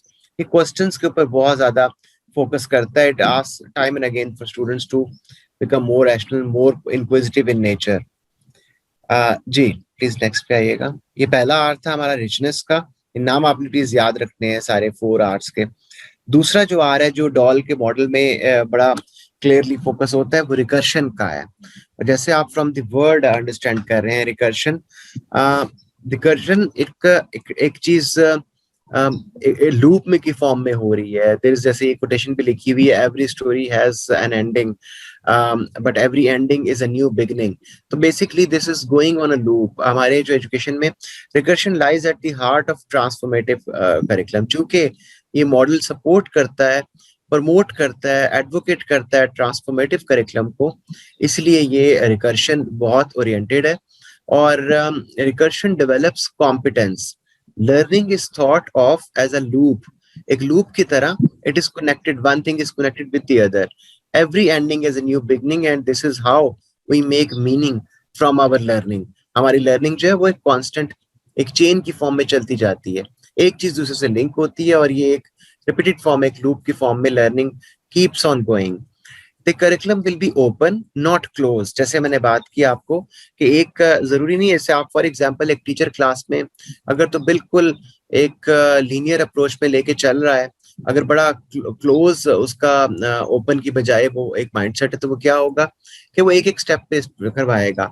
हम कोई साइंस का सब्जेक्ट पढ़ा रहे हैं या एनवायरमेंटल साइंसेस पढ़ा रहे हैं, तो आप ये पढ़ाएंगे कि एनवायरमेंट में कि क्या होता है, मिट्टी कहाँ से आती है, उसका क्या रोल है एनवायरनमेंट के ऊपर, उसके बाद उसका इकोसिस्टम पे कैसे क्या इन्फ्लुएंस कर सकता है, डिफरेंट एनिमल्स जो एसोसिएट हैं उनको कैसे लेके चल सकते हैं इकोलॉजिकल वे में।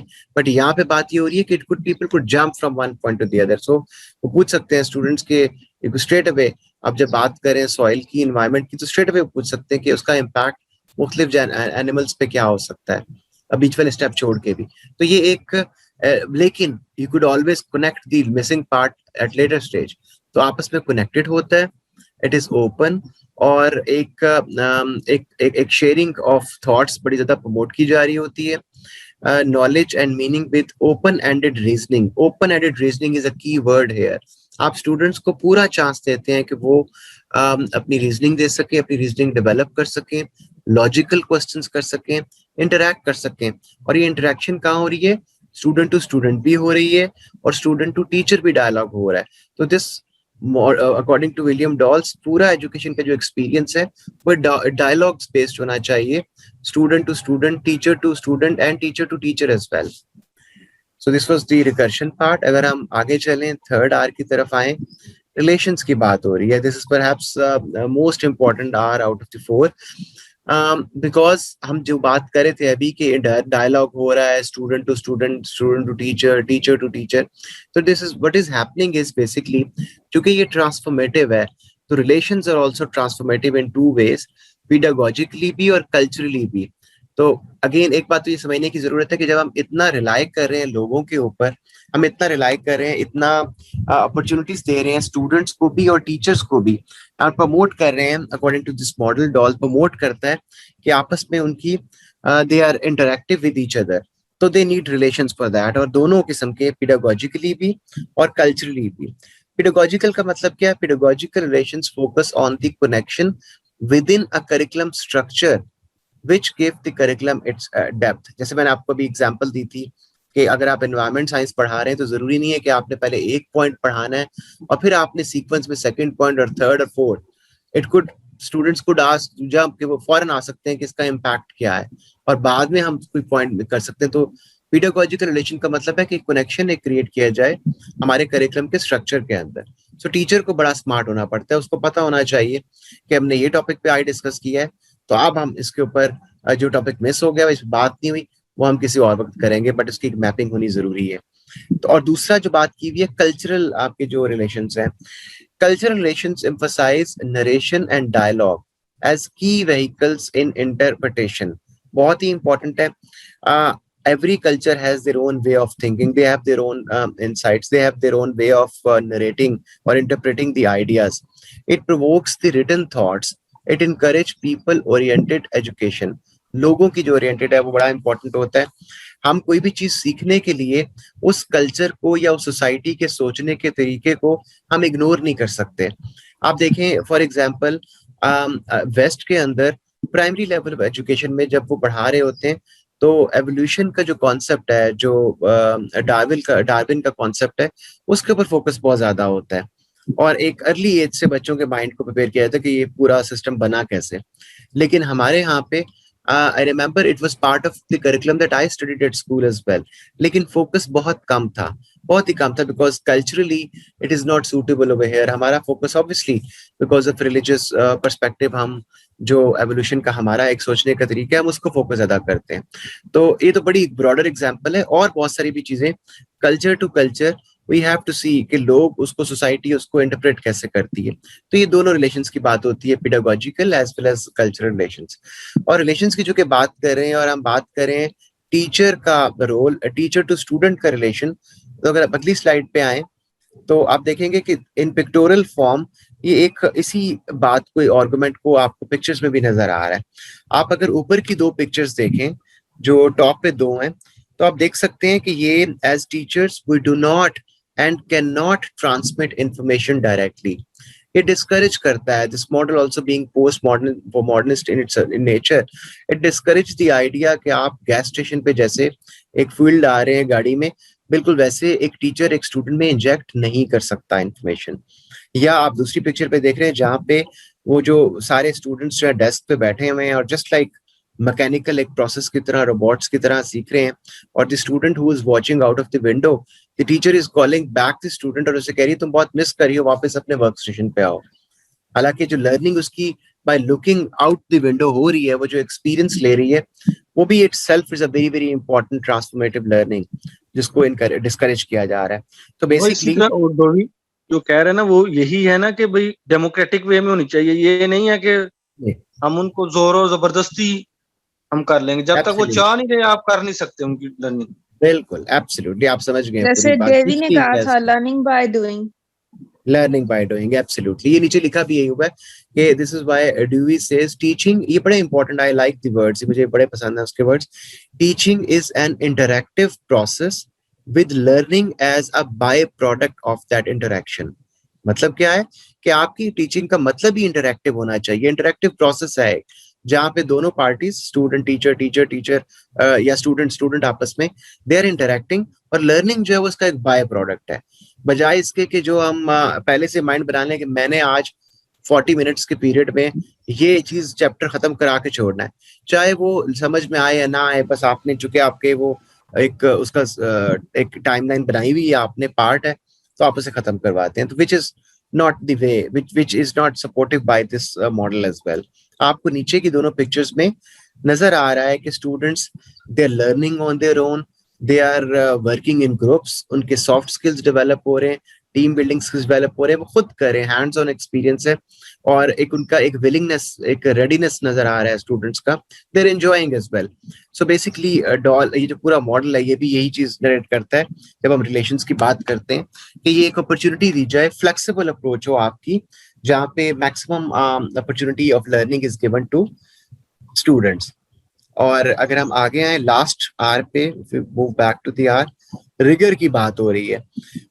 This is a rigorous model, it focus more on the rigour, बहुत ज्यादा इन डेप्थ जाता है, purposefully looking for different alternatives, relations और कनेक्शंस। एक क्लियर पर्पस होता है टीचर के माइंड में भी कि क्या क्या डिफरेंट ऑल्टरनेटिव्स हैं एक ही चीज को देखने के लिए। हम हमारे एक, मैं इसमें एक आपको एग्जांपल दूंगा। मैं आई वाज रीडिंग जो हमारा इनिशियल मदरसा सिस्टम, आमतौर पे मदरसा सिस्टम के ऊपर हम बड़ा क्रिटिसाइज करते हैं, लेकिन जो जो एक उसकी एक तरीकेकार था एक्चुअल मदरसा सिस्टम का, एक जिस्ट जो थी वो ये था कि उसमें आप दिस, मैं ये रिगर के एलिमेंट से माइंड में आया कि एक ही चीज के ऊपर डिटेल में डिस्कशन हुआ करती थी। अगर आप पानी की बात करें, लेट्स सपोज आज के सेशन का मतलब we got to discuss about water, तो आप उसके सारे एंगल से उसको देखते थे, उसको केमिस्ट्री के पॉइंट से भी देखा जाता था, उसको साइंस के एस्पेक्ट से भी देखा जाता था, उसकी सोशियोलॉजी के एस्पेक्ट से, सोशल नीड्स के तौर पे भी देखा जाता था, उसकी जरूरत क्या है हमारी सोसाइटी में, जनरल लाइफस्टाइल में। तो एक ही एलिमेंट को आप डिफरेंट प्रिज्म से, डिफरेंट पर्सपेक्टिव से देखते थे। सो बेसिकली आप पर्पसफुली देखते हैं, यहाँ पे भी डिफरेंट ऑल्टरनेटिव्स को भी देखते हैं, डिफरेंट जिस जिस जगह पे यूज हो सकते हैं वो भी डिस्कस होते हैं। It also means searching for and identifying hidden assumptions, ये भी बड़ा इंपॉर्टेंट है। वो जो हिडन assumptions है, जो आमतौर पे हम कोई भी चीज पढ़ा रहे होते हैं क्लास में, तो यूजुअली हम बहुत इनकरेज नहीं कर रहे होते स्टूडेंट्स को कि वो अपने जो उनके ख्यालात हैं या जो उनकी सोच है, the way they are thinking they share, उसको ऊपर नहीं किया जा रहा होता। बस टीचर ने अपने सोचा होता है कि मैंने ये पढ़ाना है, this is the way I have to train them, एक मैकेनिकल वे में कि ये चीज उनके दिमाग में डालनी है इस तरीके से और वही भी चीज समझे। यहाँ पे ये बात नहीं हो रही। यहाँ पे मॉडल, दिस मॉडल एम्फसाइज कि उनके जो हिडन assumptions है पूरा पूरा चॉइस दिया जाए, पूरा पूरा चांस दिया जाए, पूरी पूरी अपॉर्चुनिटीज दी जाए स्टूडेंट्स को कि वो क्वेश्चन कर सकें, वो डिसएग्री कर सकें, they could come up with their own thoughts as well. The learner must account for these assumptions when one is constructing their learning. और ये पूरा प्रोसेस जो है ना जॉन डेवी, वो दोनों ही उसका इस पे इन्फ्लुएंस देखे ना, कंस्ट्रक्टिंग देयर लर्निंग, वो अपने एग्जिस्टिंग नॉलेज पे कैसे नया नॉलेज बिल्ड करेंगे। Absolutely, absolutely. जॉन डेवी के इसके ऊपर, जैसे मैंने आपको शुरू में कहा कि थॉट प्रोसेस का जो एक पूरा एक कॉन्सेप्ट है, हाईली इन्फ्लुएंस होता है, इसके काम पे नजर आता है। अगर हम आगे चलें तो हम इसके देखते हैं, इसी मॉडल के 4 आर्ट्स तो हमने देख लिए। ये आपने सारे एलिमेंट्स को, 4 आर्ट्स को प्लीज याद रखना है। की फीचर्स क्या है वेरी क्विकली आपके सामने। डिडक्टिव अप्रोच टू लर्निंग है, again it goes from general to specific. Open ended reasoning को बहुत ज्यादा हाईलाइट किया जाता है। रिकंस्ट्रक्टेड नॉलेज, जैसे अभी खालिद साहब भी बता रहे थे कि ये फोकस करता है रिकंस्ट्रक्ट मीनिंग के ऊपर। पीपल ओरिएंटेड एजुकेशन है, ये वो नहीं है कि आपने एक लेसन प्लान बनाया हुआ है तो बस दुनिया इधर से उधर हो जाए, we have to finish everything in time. ये पीपल ओरिएंटेड है। Maybe you think of the students going want to study in a specific way, आप उनके साथ पहले उनको लेके चलते हैं और उनको करवाते हैं। एंड जैसे मैं बार बार कह चुका हूँ, encourage students to ask why. It gives opportunity to student to ask questions and provokes futuristic thoughts उनके। वो आगे डेवलपमेंट भी तभी होती है, नॉलेज भी डेवलप तब होती है जब आप उसको फ्यूचरिस्टिक थॉट्स में लेके चलते हैं। It favours democratic societies, democracy को फेवर करता है, डेमोक्रेटिक सोसाइटीज को। Actually it builds that substance of democracy and acceptance among students. encourages critical and free thought, उसके ऊपर बात होती है। नॉन प्रिस्क्रिप्टिव है, नॉन लीनियर है। जब मैं पहले भी बात कर चुका हूँ कि जब ये नॉन लीनियर है, और नॉन लीनियर का मतलब है कि जरूरी नहीं है कि आपने 4 आवर्स की बात करे थे हम कि पहले आपने फर्स्ट आवर पे फोकस करना है, रिचनेस होगा, उसके बाद आप रिकर्शन करेंगे, फिर आप रिलेशंस के ऊपर फोकस करेंगे और फिर rigour. No, it's non linear. Non linear का मतलब है कि एक स्टेप से जरूरी नहीं कि सेकंड स्टेप पे चलना है। Things could happen at times, लेकिन इसका एक जो chaotic सिचुएशन जो ब्रैकेट में लिखा हुआ है, that becomes one major thing, जो आगे हम इसको देखेंगे भी जब हम इसके स्ट्रेंथ्स और वीकनेसेस देख रहे हैं। स्ट्रेटजीज जो हमें यूज करनी चाहिए बीइंग टीचर जब हम डॉल का मॉडल अप्लाई कर रहे हैं, कोलैबोरेशन की, ट्रांसफॉर्मेटिव की, नॉन लीनियर अप्रोच और क्रिटिकल थॉट्स। और इन्हीं को नीचे मैंने बताया हुआ है कि कौन सा आर जो है यहाँ पे वो अप्लाई होता है। फॉर एग्जाम्पल, कोलैबोरेशन की स्ट्रेटजी बड़ी जरूरी है। ये स्ट्रेटजीज भी आपने ज़हन में रखनी है, इस पे भी क्वेश्चन है। सो डॉल के मॉडल को अगर हम अप्लाई करना चाह रहे हैं तो ये कुछ स्ट्रेटजीज हैं। कोलैबोरेशन की स्ट्रेटजी क्यों इंपॉर्टेंट है? Because this talks about student to student interaction और collaboration, teacher to student and then teacher to teacher as well, कि आप मुख्तलिफ सब्जेक्ट्स के टीचर्स भी आपस में इंटरेक्ट करें और डायलॉग करें और कोलैबोरेट करें। और रिचनेस और रिलेशन के जो 2 आर हैं वो इस स्ट्रेटजी में बहुत ज्यादा आपको नजर आते हैं, डोमिनेट होते हैं। फिर एक और स्ट्रेटजी, ट्रांसफॉर्मेटिव स्ट्रेटजी, जो भी हम यूज कर सकते हैं इसको, इस मॉडल को लेके अप्लाई करने के लिए। और meeting outcomes across several subjects areas with one activity. आप ट्रांसफॉर्मेटिव नेचर को अंडरस्टैंड कर सकते हैं विद द आइडिया कि एक एक्टिविटी के थ्रू आप मुख्तलिफ एक से ज्यादा सब्जेक्ट्स के भी आप आउटकम्स को कवर कर सकते हैं। फॉर एग्जाम्पल, आपने हिस्ट्री के अंदर और इंग्लिश के अंदर आप दोनों सब एक एक्टिविटी में you can cover the outcomes of both subjects. आप हिस्ट्री के कैरेक्टर्स को पढ़ सकते हैं, उसके ऊपर एसे लिखवाएं या उसके ऊपर नरेशन करवाएं, तो वो इंग्लिश की भी आपकी आउटकम पूरी हो सकती है, और साथ में हिस्ट्री या सोशल स्टडी या कोई भी और सब्जेक्ट वो भी हो सकता है। तो बेसिकली ये रिचनेस और रिलेशन के ऊपर अगेन फोकस करता है। नॉन लीनियर अप्रोच मैंने आपको बताया इस मॉडल की एक नेचर है। एक्सपीरियंशियल लर्निंग बहुत ज्यादा होती है। You allow students to jump at any time with their own ideas and thoughts and observations, and learning by doing का कॉन्सेप्ट है कि आप चीजों को कर रहे हैं और आपको नई चीजें नजर आ रही हैं। Okay, so basically non linear, इसमें रिकर्शन और रिगर के एलिमेंट आपके सामने नजर आते हैं बहुत ज्यादा। उसके बाद फिर critical thoughts, because the model is a pro की तरह हेल्प करता है क्रिटिकल थॉट्स को प्रोवोक करने में, इनकरेज करने में। Open ended production versus close reproduction, यहाँ पे ऑब्वियसली ओपन एंडेड की बात हो रही है। डेमोक्रेटिक अप्रोच की बात हो रही है।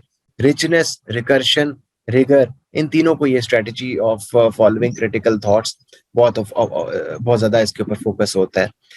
मूविंग ऑन, अगर आप आगे चलें तो हम इसके देखेंगे कि इसके चैलेंजेस इस मॉडल में या वीकनेसेस कह लें वो क्या है। वैसे तो इट साउंड्स वेरी गुड, बड़ी अच्छी चीजें लगती हैं कि बड़ा डेमोक्रेटिक है और उसमें बड़ा स्टूडेंट ओरिएंटेड है, सब कुछ है, लेकिन इसके कुछ चैलेंजेस भी हैं। और द डाउन साइड एक तो ये है कि risk involve with the government. It is difficult to implement the model without the government support. आपको बहुत बड़े लेवल पे कोलैबोरेशन रिक्वायर्ड है इस तरह के मॉडल को, इस तरह के सोच को अडॉप्ट करने के लिए। और कोई सेंट्रल कंट्रोल नहीं है। हम एक तरफ गवर्नमेंट की सपोर्ट भी मांग रहे हैं इसको करने में, चलाने में, लेकिन richness and rigour require more time than our curriculum allows given the lengthy list of outcomes in many subject. सबसे बड़ा मसला जो हमारे यहाँ पे टीचर्स बीइंग टीचर आप लोग भी फेस करते हैं वो ये होता है कि वी हैव लिमिटेड टाइम, तो अगर हम बहुत ज्यादा स्टूडेंट्स ओरिएंट कर दें और बिल्कुल स्टूडेंट की बातों में कि जो वो चाहें वो ऐड करें, we won't be able to fix it up in that particular time. So इसलिए एक बड़ा मसला ये होता है कि आप ये सारे रिचनेस की बात कर रहे हैं, रिकर्शन की बात करें, लेकिन हमारे पास टाइम की बाउंड्री को फॉलो करना बहुत जरूरी है. ये भी कहा जाता है मेरा नेट डिस्कनेक्ट हो गया, मैं कर रही हूँ दोबारा उसको ज्वाइन. जी आप कर लें. ये भी कहा जाता है, हम उसके अंदर बात करते हैं कि हमें शायद अल्ट्रा, जिसे कहा जाता है कि प्रोफेशनल्स की जरूरत पड़ेगी. अल्ट्रा प्रोफेशनल्स का मतलब क्या है कि हमें वो टीचर चाहिए होंगे जो शायद बहुत ज्यादा हाईली ट्रेंड हो, जो 4 आवर्स को पूरे के पूरे वो रिकर्सिव एक एक चीज को लेके चले, और स्पेसिफिक स्किल्स टीचर्स में बहुत ज्यादा चाहिए. तो शायद ये एक बड़ा चैलेंज है कि क्या आपके पास वाकई वो टीचर्स भी हैं जो इतने ज्यादा ट्रेंड हो के वो सारे कर सके. बिकॉज हमने बात की थी केओस की, हमने बात की थी कि this model being more of chaotic in its nature, और प्रमोट कर रहा है एक तरह से chaos को भी, क्योंकि हमने बात की थी कि लिव्ड एक्सपीरियंसेस हैं इसके अंदर और डिसइक्विलिब्रियम आ सकती है, एक chaos आ सकता है. In an ideal world we would have unlimited time and resources हमें चाहिए होंगे to do justice with the 4 hours. So ये भी एक चैलेंज कंसिडर होता है. Cross cultural connections are also crucial. ये भी जब हम बात करें कि जी कल्चर की और उसकी पीडागोजिकल रिलेशंस की, तो ये भी एक मुश्किल काम है कि आपको क्रॉस कल्चरल कैसे आप एक ही चीज को सबको साथ कैसे लेके चल रहे होंगे. ये एक इसकी वीकर एरियाज हैं. मूविंग ऑन, अगर आप प्लीज काइंडली नेक्स्ट स्लाइड पे आइएगा. अब हम क्वेश्चंस की बात करते हैं. अगेन 3 क्वेश्चन है, 3 ही ग्रुप हैं, बहुत सिंपल क्वेश्चंस हैं. आई होप आपको ये याद रहा होगा. ग्रुप नंबर 1 जो हमारा है, उनसे द क्वेश्चन इज कि आप 4 आवर्स जो हमने देखे हैं डॉल मॉडल के, आप उन चारों का उनके बारे में बता सकते हैं कि चारों के नाम क्या हैं at least. Anyone from group number 1. पहले रिचनेस था, रिकरियन था, रिगर, उसके बाद रिलेशन था और फिर रिगर. एक्सीलेंट, बिल्कुल ठीक है. Richness, recursion, relations and rigour. तो ये 4 आर है जो बेसिक इसका पिलर है डॉल के मॉडल के.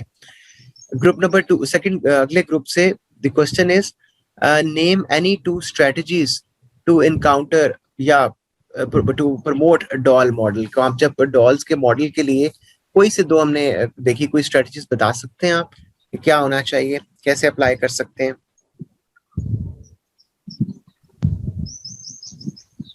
I can give you the clue इसमें ये है teacher to teacher, teacher to student, student to student, student to teacher. क्या हो रहा है आपस में? जी collaboration. Excellent. So that is a very ji transformative होना. बिल्कुल जी. non-linear and critical thought. जी बिल्कुल, बहुत अला, थैंक यू. अगला क्वेश्चन है, लास्ट क्वेश्चन इज चैलेंज क्या है? कोई एक मेन चैलेंज बता सकते हैं डॉल्स के मॉडल के लिए? सारा हमें जो देखा है उसको माइंड में रखते हुए क्यों ये डिफिकल्ट हो सकता है टीचर्स के लिए to do it? Third group जो उसमें से अगर को बता सके. रिस्क इन्वॉल्व होता है, रिस्क इन्वॉल्व गवर्नमेंट है, no central control, ultra professional needed. बिल्कुल, आपको टीचर्स जो हैं वो अल्ट्रा प्रोफेशनल चाहिए होंगे. आपको टीचर्स को चाहिए होंगे जो टाइम, चूंकि बहुत थोड़ा होता है, अनलिमिटेड टाइम होता है, तो वो करने में मुश्किल आ सकती है. Excellent, that is wonderful. अगर हम आगे चलें प्लीज, इसकी मॉडल के रेफरेंस है. Moving on. अच्छा, ये अब हमारे चूंकि इस चैप्टर के अंदर मॉडल्स के अलावा ये 9 एलिमेंट्स भी थे, so we wanted to very quickly cover these 9 elements as well. और अरूज, अगर आप ये आपको बुक में भी मिल सकते हैं, लेकिन अरूज अगर आप पहले 2 पॉइंट बता सकें और फिर हम आगे चलते हैं. Coming toward next part of this chapter, first heading है establishing curriculum team. इसमें जो है हमने curriculum team की establishment के बारे में बताना है कि जो curriculum team है ना हाईएस्ट लेवल पे, वो फेडरल लेवल पे या स्टेट लेवल पे जो है वो बनती है. और ये फेडरल और स्टेट लेवल पे जो टीम बनती है, इनकी वर्किंग क्या होती है? इनके जो कमेटी मेंबर्स होते हैं ना, वो जनरेट करते हैं पॉलिसीज को और लॉज को. इसके अलावा हमने अपने मॉडल्स में भी जो है वो स्पेशली हिल्डा टाबा के मॉडल में ये पढ़ा है कि टीचर को जो है वो करिकुलम इम्प्लीमेंटेशन में या करिकुलम डेवलपमेंट में जो है वो ज़रूर पार्टिसिपेट करना चाहिए। तो इससे जो करिकुलम टीम एस्टैब्लिशमेंट है वो बेसिकली टीचर के ऊपर ही बेस करती है कि जो टीचर है उससे जो है वो ज़रूर पार्टिसिपेट करना चाहिए अपने करिकुलम डॉक्यूमेंट में या करिकुलम डेवलपमेंट में, क्योंकि टीचर जो है वो वाहिद एंटिटी होती है जो क्लासरूम में जो है वो करिकुलम को इम्प्लीमेंट करती है। टीचर के पास क्लासरूम के डिफरेंट लर्निंग एक्सपीरियंसेस होते हैं, स्टूडेंट्स की नीड्स होती हैं। इसके अलावा टीचर्स के पास टेक्निक्स होती हैं, कंटेंट होता है जिससे जो है वो करिकुलम डेवलपमेंट में जो है वो इनिशिएटिव जो है वो ला सकती हैं। इसके अलावा जो है हमने इसमें ये भी पढ़ा है कि जो district level different district level पे जो है वो टीचर जो है वो इन्वॉल्व होते हैं करिकुलम डेवलपमेंट के लिए भी, और इसके अलावा टेक्स्ट बुक की अडॉप्शन के लिए भी। और फिर जब टेक्स्ट बुक की सीरीज जो है वो अडॉप्ट करते हैं तो साथ जो है टीचर जो है वो लेसन प्लानिंग भी करती हैं, और लेसन प्लानिंग के साथ साथ जो है जो टेक्स्ट बुक से रिलेटेड मटेरियल होता है ना, टीचर जो है वो उसको बनाने में भी जो है या इन्वॉल्व होती हैं। और इसके अलावा इन्होंने एक फैक्टर जो है इस स्टेप में ये भी बताया था हमें कि अगर हमने अपना करिकुलम सक्सेसफुल करिकुलम बनाना है ना, तो प्रिंसिपल को भी चाहिए कि वो करिकुलम डेवलपमेंट में जो है वो इन्वॉल्व हो। प्रीवियस एडिशन में जो है वो हमने देखा बुक का जो प्रीवियस एडिशन था उसमें उन्होंने कहा था कि जो प्रिंसिपल है ना वो जब करिकुलम डेवलपमेंट में स्पोर्टिव रोल जो है वो अदा करेगा, लेकिन इस एडिशन में वो ये कह रहे हैं कि जो प्रिंसिपल है ना उसने डोमिनेंट रहना है, उसने करिकुलम जो है वो डेवलप करना है। क्योंकि जब करिकुलम में चेंजमेंट या इनिशिएटिव आते हैं, हम जो है वो चेंज की तरफ जाते हैं, तो प्रिंसिपल जो है वो जो है काफ़ी हद तक जो है वो अपना रोल प्ले करता है इसमें। नेक्स्ट पॉइंट है हमारा generating AIIMS, goals, objective and types of objective. यहाँ पे जो है हम सबसे पहले एम्स देखेंगे कि एम्स क्या होती हैं। एम्स जो हैं वो डायरेक्शन होती हैं और सिंपल स्टेटमेंट होती हैं जो हमें जो है वो डायरेक्शन प्रोवाइड करती हैं कि हमने जो है वो अपने जो है वो फ्यूचर में जो है वो डायरेक्शन प्रोवाइड करेंगे स्टूडेंट को या एजुकेशन एक्शन में। इसमें जो है वो सबसे पहले जो है उन्होंने एम्स बताए थे 1918 में जो है वो नेशनल एजुकेशन एसोसिएशन कमीशन थी जिसने सेकेंडरी एजुकेशन के जो है ना एम्स को रीऑर्गेनाइज किया था। और उनके जो एम्स थे उसमें बेसिकली उन्होंने फोकस किया था हेल्थ के ऊपर, होम मेंबरशिप के ऊपर, वोकेशनल एजुकेशन पे उन्होंने बहुत फोकस किया था, सिविक एजुकेशन पे और एथिकल कैरेक्टर पे। ये सारे एम्स थे जो उन्होंने उस टाइम 1918 में बनाए थे सेकेंडरी एजुकेशन में। नेक्स्ट है हमारा एजुकेशनल गोल्स। अब एजुकेशनल गोल्स क्या होती हैं? स्टेटमेंट्स होती हैं जो स्किल्स को डिस्क्राइब करती हैं, स्टूडेंट की क्वालिटीज़ को, उनकी कॉम्पिटेंसीज को जो है वो डेवलप करती हैं। ऐसे जो है गोल्स बनाए थे स्टूडेंट्स के लिए जिसमें जो है वो स्टूडेंट को हमने गुड सिटीजन बनाना है, स्टूडेंट्स में स्किल्स डेवलप करनी है। वो कौन सी स्किल्स होंगी? रीडिंग की, राइटिंग की, स्पीकिंग की, लिसनिंग की। इसके अलावा स्टूडेंट को जो है वो प्रैक्टिस करवानी है डेमोक्रेटिक वैल्यूज़ की। स्टूडेंट में जो है वो कल्चर को प्रमोट करना है, ब्यूटी को प्रमोट करना है, उनके अंदर जो है वो फ्यूचर की जो है वो information, health and safety provide करनी है। ये जो है उन्होंने गोल्स जनरेट किए थे। हमारा लास्ट पॉइंट है जनरेटिंग ऑब्जेक्टिव। ऑब्जेक्टिव क्या होते हैं? ब्रीफ स्टेटमेंट होते हैं जो डिस्क्राइब करते हैं कि स्टूडेंट के जो है वो लर्निंग आउटकम्स क्या हैं, स्टूडेंट ने जो है वो अचीव क्या करना है। अब ऑब्जेक्टिव फॉर्मुलेशन के लिए जो है वो हमें डिफरेंट गाइडलाइंस चाहिए होती हैं कि जब हम ऑब्जेक्टिव बना रहे हैं तो हमें जो है वो किन किन चीज़ों को जो है वो नज़र में रखना है। सबसे पहले तो हमारा ये है कि हम जब ऑब्जेक्टिव बना रहे हैं ना, फर्स्ट पॉइंट यही है कि हमारे ऑब्जेक्टिव जो है वो गोल और एम्स के साथ रिलेट करने चाहिए। ये ना हो कि हम गोल्स और एम में अलग डायरेक्शन में जा रहे हैं, ऑब्जेक्टिव में जो है वो हम अलग डायरेक्शन में जा रहे हैं। इसके अलावा हमारे जो ऑब्जेक्टिव है एप्रोप्रिएट होने चाहिए। ऐसे ऑब्जेक्टिव बनाएं जो हमारे होल कंटेंट को कवर करें। ऐसे ना हो कि हमारे ऑब्जेक्टिव जो है वो हमारे हाफ कंटेंट को कवर कर रहे हैं और हाफ कंटेंट के हमने ऑब्जेक्टिव बनाए नहीं है। तो एप्रोप्रिएटनेस ये है कि हम जो है वो अपने कंटेंट के मुताबिक जो है वो अपने ऑब्जेक्टिव को फॉर्मुलेट करें। इसके अलावा ऑब्जेक्टिव में जो हम वर्डिंग यूज़ करते हैं वो बहुत ज़्यादा ब्रीफ होनी चाहिए, लॉजिकल ग्रुपिंग होनी चाहिए। लॉजिकल ग्रुपिंग हम इस सेंस में भी ले सकते हैं कि जैसे कि हम लोग जो है वो टॉपिक सेलेक्ट कर रहे हैं। जब हमने टॉपिक सिलेक्शन किया तो उस सिलेक्शन में क्या होता है कि हम लोगों ने लॉजिकल ग्रुपिंग देनी है। लाइक लो लेवल से हम स्टूडेंट को हाई लेवल की तरफ जाएंगे। ऐसा नहीं होगा कि पहले हमने एक टॉपिक रख दिया हाई लेवल का, फिर हम स्टूडेंट को लो लेवल का टॉपिक पढ़ा रहे हैं, फिर हम लो लेवल का पढ़ा रहे हैं तो उसके बाद हम हाई लेवल का पढ़ा रहे हैं। ये होती है लॉजिकल ग्रुपिंग। और लास्ट पॉइंट जो हमने इसमें रेस किया ना वो है पीरियोडिक रिवीजन। पीरियोडिक रिवीजन में ये है कि अगर हमने एक ऑब्जेक्टिव जो है आज बनाया तो जरूरी नहीं है कि अगर 2 साल बाद हम वही सेम कंटेंट स्टूडेंट को पढ़ा रहे हैं तो सेम ऑब्जेक्टिव जो है वो उस टाइम भी हम उन स्टूडेंट के साथ जो है वो अचीव कर सकते हैं। करिकुलम में जो है वो रिवीजन टाइम टू टाइम चलती रहती है, तो इसीलिए हमें इतना जो है वो अपने करिकुलम को जो है वो फ्लेक्सिबल करना चाहिए कि अगर टाइम टू टाइम हमें जो है ऑब्जेक्टिव चेंज करने पड़े तो हम इनको जो है वो चेंज कर सकें। लास्ट स्टेप है हमारा टाइप्स ऑफ ऑब्जेक्टिव। बुक में जो है वो मेजर टाइप्स उन्होंने 5 टाइप्स बताए थे ऑब्जेक्टिव के। नंबर 1 है बिहेवियरल ऑब्जेक्टिव। बिहेवियरल ऑब्जेक्टिव कौन से ऑब्जेक्टिव होते हैं जिनको हम इजीली ऑब्जर्व कर सकते हैं, मेजर कर सकते हैं। सेकंड में है non behavioural objective. Non behavioural objective जिनको हम जो है वो इजीली ना ऑब्जर्व कर सकते हैं ना मेजर कर सकते हैं। थर्ड है हमारा कॉग्निटिव ऑब्जेक्टिव। कॉग्निटिव ऑब्जेक्टिव जो है वो डेवलप करता है स्टूडेंट की मेंटल स्किल्स को। इसके अलावा जो है वो इसमें जो है हम ब्लूम टैक्सोनॉमी भी यूज करते हैं जिसके 6 स्टेप्स जो है हम यूज करते थे। 1956 में जो है ये डेवलप हुई थी और इन डोमेन्स को देखकर, इन स्टेप्स को देख के जो है वो ऑब्जेक्टिव फॉर्मुलेट किए जाते थे। लेकिन जब 2001 में जो है वो रिवीजन हुई ब्लूम्स टैक्सोनॉमी की और उसके न्यू स्टेप्स जो है वो इंट्रोड्यूस करवाए गए, फिर अब इनको देख के जो है वो हम कॉग्निटिव ऑब्जेक्टिव जो है वो डेवलप करते हैं। सेकेंड लास्ट है हमारा affective objective. Affective objective base करते हैं स्टूडेंट के इंटरेस्ट के मुताबिक, उनके एटीट्यूड और वैल्यूज के ऊपर बेस करते हैं। और इन ऑब्जेक्टिव में क्या होता है कि स्टूडेंट जो है वो इंफॉर्मेशन को रिसीव करता है और देन जो है वो सिचुएशन के मुताबिक जो है वो रिस्पॉन्स देता है हमें। और लास्ट हमारा जो ऑब्जेक्टिव की टाइप है वो है psychomotor objective.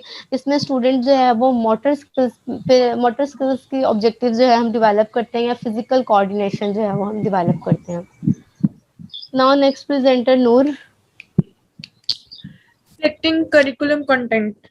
Selecting curriculum content according to Alfred. Alfred ने बताया था अपनी एक अल्फ्रेड ने अपना बताया था कि जो सिलेक्टिव करिकुलम होते हैं ना फिक्स्ड होते हैं कि स्टूडेंट के नीड्स के अकॉर्डिंग होते हैं, ये अलाइव नहीं होते। इसमें मतलब इसमें करिकुलम बनाने वाले को पता होना चाहिए कि स्टूडेंट को सक्सेसफुल बनाने के लिए कौन से ऑब्जेक्टिव्स और किस तरह की करिकुलम उसको दिया जाए कि वो इसमें इसको अचीव, अपने गोल्स को अचीव कर सके। ये सिर्फ ये लाइफ से रिलेटेड होने चाहिए, मतलब ओवरऑल आपको सिर्फ जो एग्जाम्स है सिर्फ पास करने के लिए नहीं होने चाहिए, आपको बाकी भी सारी इंफॉर्मेशन होनी चाहिए कि आपने किस तरह से अपने ऑब्जेक्टिव्स को अचीव करना है। नेक्स्ट है कॉन्सेप्ट ऑफ कंटेंट। करिकुलम बनाने का बेशक जो भी मेथड हो ठीक है, लेकिन इसको हमें lots of knowledge should be given to the students. मतलब मेथड जो भी हो, लेकिन जो हमारा नॉलेज जो होना चाहिए ना, जो वो स्टूडेंट के लिए रिलायबल होना चाहिए कि जिससे स्टूडेंट सीख सके। ठीक है, इसमें जो मेथड यूज हुआ है वो इसमें फैक्ट कॉन्सेप्चुअल कंटेंट में फैक्ट्स, थ्योरीज और रूल्स का एक बहुत सेट होता है, जिसमें method of information strategies use हुई है, जिसमें सिर्फ इल्म हासिल करना नहीं है, मतलब उसके अंदर आपको डिफरेंट मौके फ्राहम किए जाते हैं जिससे एक्टिविटीज के थ्रू आप अपने मतलब इल्म को ज्यादा कर सकें। ऑर्गेनाइजेशन ऑफ कंटेंट, इसमें यही बताया गया कि डिफरेंट सब्जेक्ट की डिफरेंट ऑर्गेनाइजेशन होती है। जैसे मैथ में हम सीक्वेंस ले लेते हैं लाइक नंबर, और इंटीग्रेटर्स ले लेते हैं मैट्रिक्स जैसे हमें एक वो बॉक्स दिया जाता है जिसमें डिवाइड और जिस तरह से हम करते हैं मैथ की सब्जेक्ट्स में। जैसे साइंस में एक्सपेरिमेंट हो जाते हैं, सोशल स्टडीज में मैथ्स और एनवायरनमेंट और ज्योग्राफी के थ्रू हम अपनी लर्निंग को अचीव करते हैं। लाइक डिफरेंट मैपिंग के थ्रू हम लोग कंटेंट हमारा ऐसा होना चाहिए। नेक्स्ट इकरा तारीख। ठीक है, अब नेक्स्ट हम लोग आते हैं criteria of content selecting content. हम जब भी कंटेंट को सिलेक्ट करते हैं हम एक क्राइटेरिया बना लेते हैं जिसमें हम देखते हैं कि सेल्फ सफिशिएंट। हमने कंटेंट बनाते हुए इस चीज को मद्देनजर इसमें रखा जाता है कि आपने कंटेंट ऐसा बनाना है जो स्टूडेंट को सेल्फ सफिशिएंट बनाए। मींस कि उनको ये चीज हो कि उन्होंने अपने गोल्स को किस तरह से अचीव करना है, किस तरीके से और किन अपनी लर्निंग के थ्रू जो है वो अपने गोल्स को अचीव कर सकते हैं, और इनकी जो आइडेंटिटी को क्रिस्टलाइज करे सेल्फ सफिशिएंट, इस तरह का हमने कंटेंट रखना है। देन इसका नेक्स्ट है सिग्निफिकेंस। सिग्निफिकेंस जो है कि जो डिग्री वो ले रहे हैं, जिसको वो सिलेक्ट कर रहे हैं, उसके बेसिक आइडियाज, उसके कॉन्सेप्ट, उसके प्रिंसिपल, जर्नलाइजेशन, सो ऑन जितने भी हैं वो कितनी सिग्निफिकेंस है। और उसको ये मस्ट रियलाइज कराना है कि all study are learning have a companion of doubt, means कि जितनी भी स्टडी है उनकी वो एक कंपेनियन ऑफ डाउट है। अब यहाँ पे सिग्निफिकेंस डज नॉट मीन कि आपके पास एक इम्प्लाई मिस्ट्री हो, कि आपको मिस्ट्री हासिल हो, बल्कि ये एक एंडोरिंग प्रोसेस ऑफ बिकमिंग है। देन आता है हमारे पास इसमें एक और कंटेंट का कि इंटरेस्ट। इंटरेस्ट इसका फोकस मेन हमने पढ़ा, शुरू से ही हम इसमें स्टार्ट में पढ़े, चाइल्ड सेंटर है कि हमने इंटरेस्ट देखना है स्टूडेंट का, स्टूडेंट के इंटरेस्ट के अकॉर्डिंग जब भी करिकुलम का कंटेंट डेवलप कर रहे होंगे, तो करिकुलस्ट जो होते हैं, जो एजुकेशनलिस्ट होते हैं, वो अपने माइंड में स्टूडेंट के इंटरेस्ट को रखते हैं कि वो कौन सी डिग्री पढ़ना चाह रहे हैं, उसके अंदर वो कौन सी जो एक्टिविटीज हैं उनको एक्सपेक्ट कर रहे हैं, और किस तरीके से उन्होंने पढ़ना है, और कौन कौन सी जो है मेथड्स इसमें यूज किए जाएंगे। मतलब ऑल अबाउट जो है वो एडवोकेट कर रही होती है लर्नर सेंटर, यानी स्टूडेंट सेंटर को जो है एडवोकेट कर रही होती है। देन इसके बाद आता है सिलेक्शन ऑफ करिकुलम वैलिडिटी जो है, ऑथेंटिसिटी जो करिकुलम कंटेंट में होना बहुत जरूरी है। जैसे कि इन दिस एरा हम लोग देखते हैं कि टेक्नोलॉजी जो है कितना फास्ट हो गया हुआ है, like Facebook, YouTube, Wikipedia, Instagram, so on जितने भी हैं, हमने अपने किसी भी स्कूल जो करिकुलम है उसको सिलेक्ट करने के लिए हमने इससे कोई जो है वो कंटेंट नहीं लेना, बल्कि इसके लिए एक वैलिड और ऑथेंटिक कंटेंट जो है वो हमने सिलेक्ट करना है। Like a validity seem to be rather than straightforward creation, यानी कि वो एक स्ट्रेट फॉरवर्ड हमारे पास कंटेंट होना चाहिए। देन हमारे पास आता है सिलेक्शन ऑफ करिकुलम एक्सपीरियंस। अब यहाँ पे है कि हम किस तरह का कंटेंट सिलेक्ट करेंगे जो एक्सपीरियंस बेस्ड हो, जस्ट लाइक इंक्लूडिंग हम करते हैं फिल्म और वीडियो। जो एक वीडियो हो गई जो हमारे कंटेंट से रिलेट कर रही है, फिल्म हो गई छोटी सी, कंडक्टिंग एक्सपेरिमेंट हो गए, इंटरेक्टिंग विद कंप्यूटर प्रोग्राम्स हो गए, फील्ड ट्रिप हो गई, लाइक सो ऑन। उसके बाद हम आते हैं सिलेक्टिंग ऑफ एजुकेशन इन्वायरमेंट, कि हमने जो एजुकेशन इन्वायरमेंट अपने कंटेंट के अकॉर्डिंग सिलेक्ट करना है वो किस तरह का होगा। बेसिकली देखा जाता है कि जब भी एजुकेशन की बात आती है तो करिकुलस्ट जो टीचर्स हैं उनको इग्नोर कर दिया जाता है, लेकिन जब एजुकेशन हमने इन्वायरमेंट सिलेक्ट करना है, लाइक दैट कि क्लासरूम जो स्पेस है वो क्या होगी, क्लासरूम टीचर स्टूडेंट इंस्ट्रक्शन क्या होगी, क्या टीचर जो है वो स्टूडेंट टू स्टूडेंट जो है उनको इंस्ट्रक्शन करने अलाउ करेगा, इसके अलावा इनके लिए कौन सा मेथड यूज होगा, क्लास में एक्सपेरिमेंटेशन क्या होगी, उसके अलावा इसमें के क्लासरूम एक्सपेरिमेंटेशन क्या होगी, उसके अलावा इनकी इंटेलेक्चुअल स्किल्स जो है वो किस तरह से इनहांस की जाएंगी। देन के उसके अलावा टेक्नोलॉजी यूज आ जाएगी हमारे पास। ये तमाम चीजें जो है वो क्लासरूम एनवायरनमेंट पे जो है मैटर करती है। That's all. Then final synthesis जो है वो गौहर साहब करेंगे। Ji, thank you so much, Ikra. Very quickly, with last 2 points, final synthesis and participants जो curriculum design में वो कौन है, very quickly we'll have to look in that.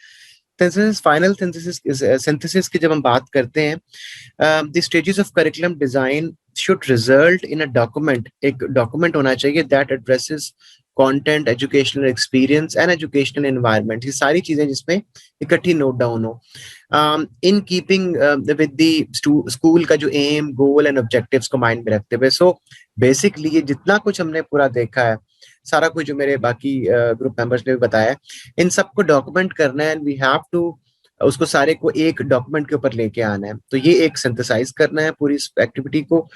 Weather educators are creating a master curriculum design, curriculum guide बना रहे हैं, या फिर for particular course of study, और even a lesson plan for a particular day, they essentially engage in all the stages discuss in this chapter. वो सारी की सारी चीजों को एंगेज करते हैं और फाइनल सिंथेसाइज करते हैं in form of the document.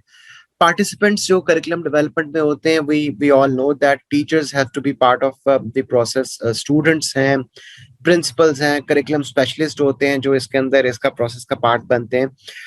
एक from the US perspective roles दिए हैं superintendents और assistant superintendents के, वो भी लोग हैं जो हमारे यहाँ पे the more of quality assurance people जिसे कह लें आप, कि उनका भी एक रोल होता है curriculum के अंदर.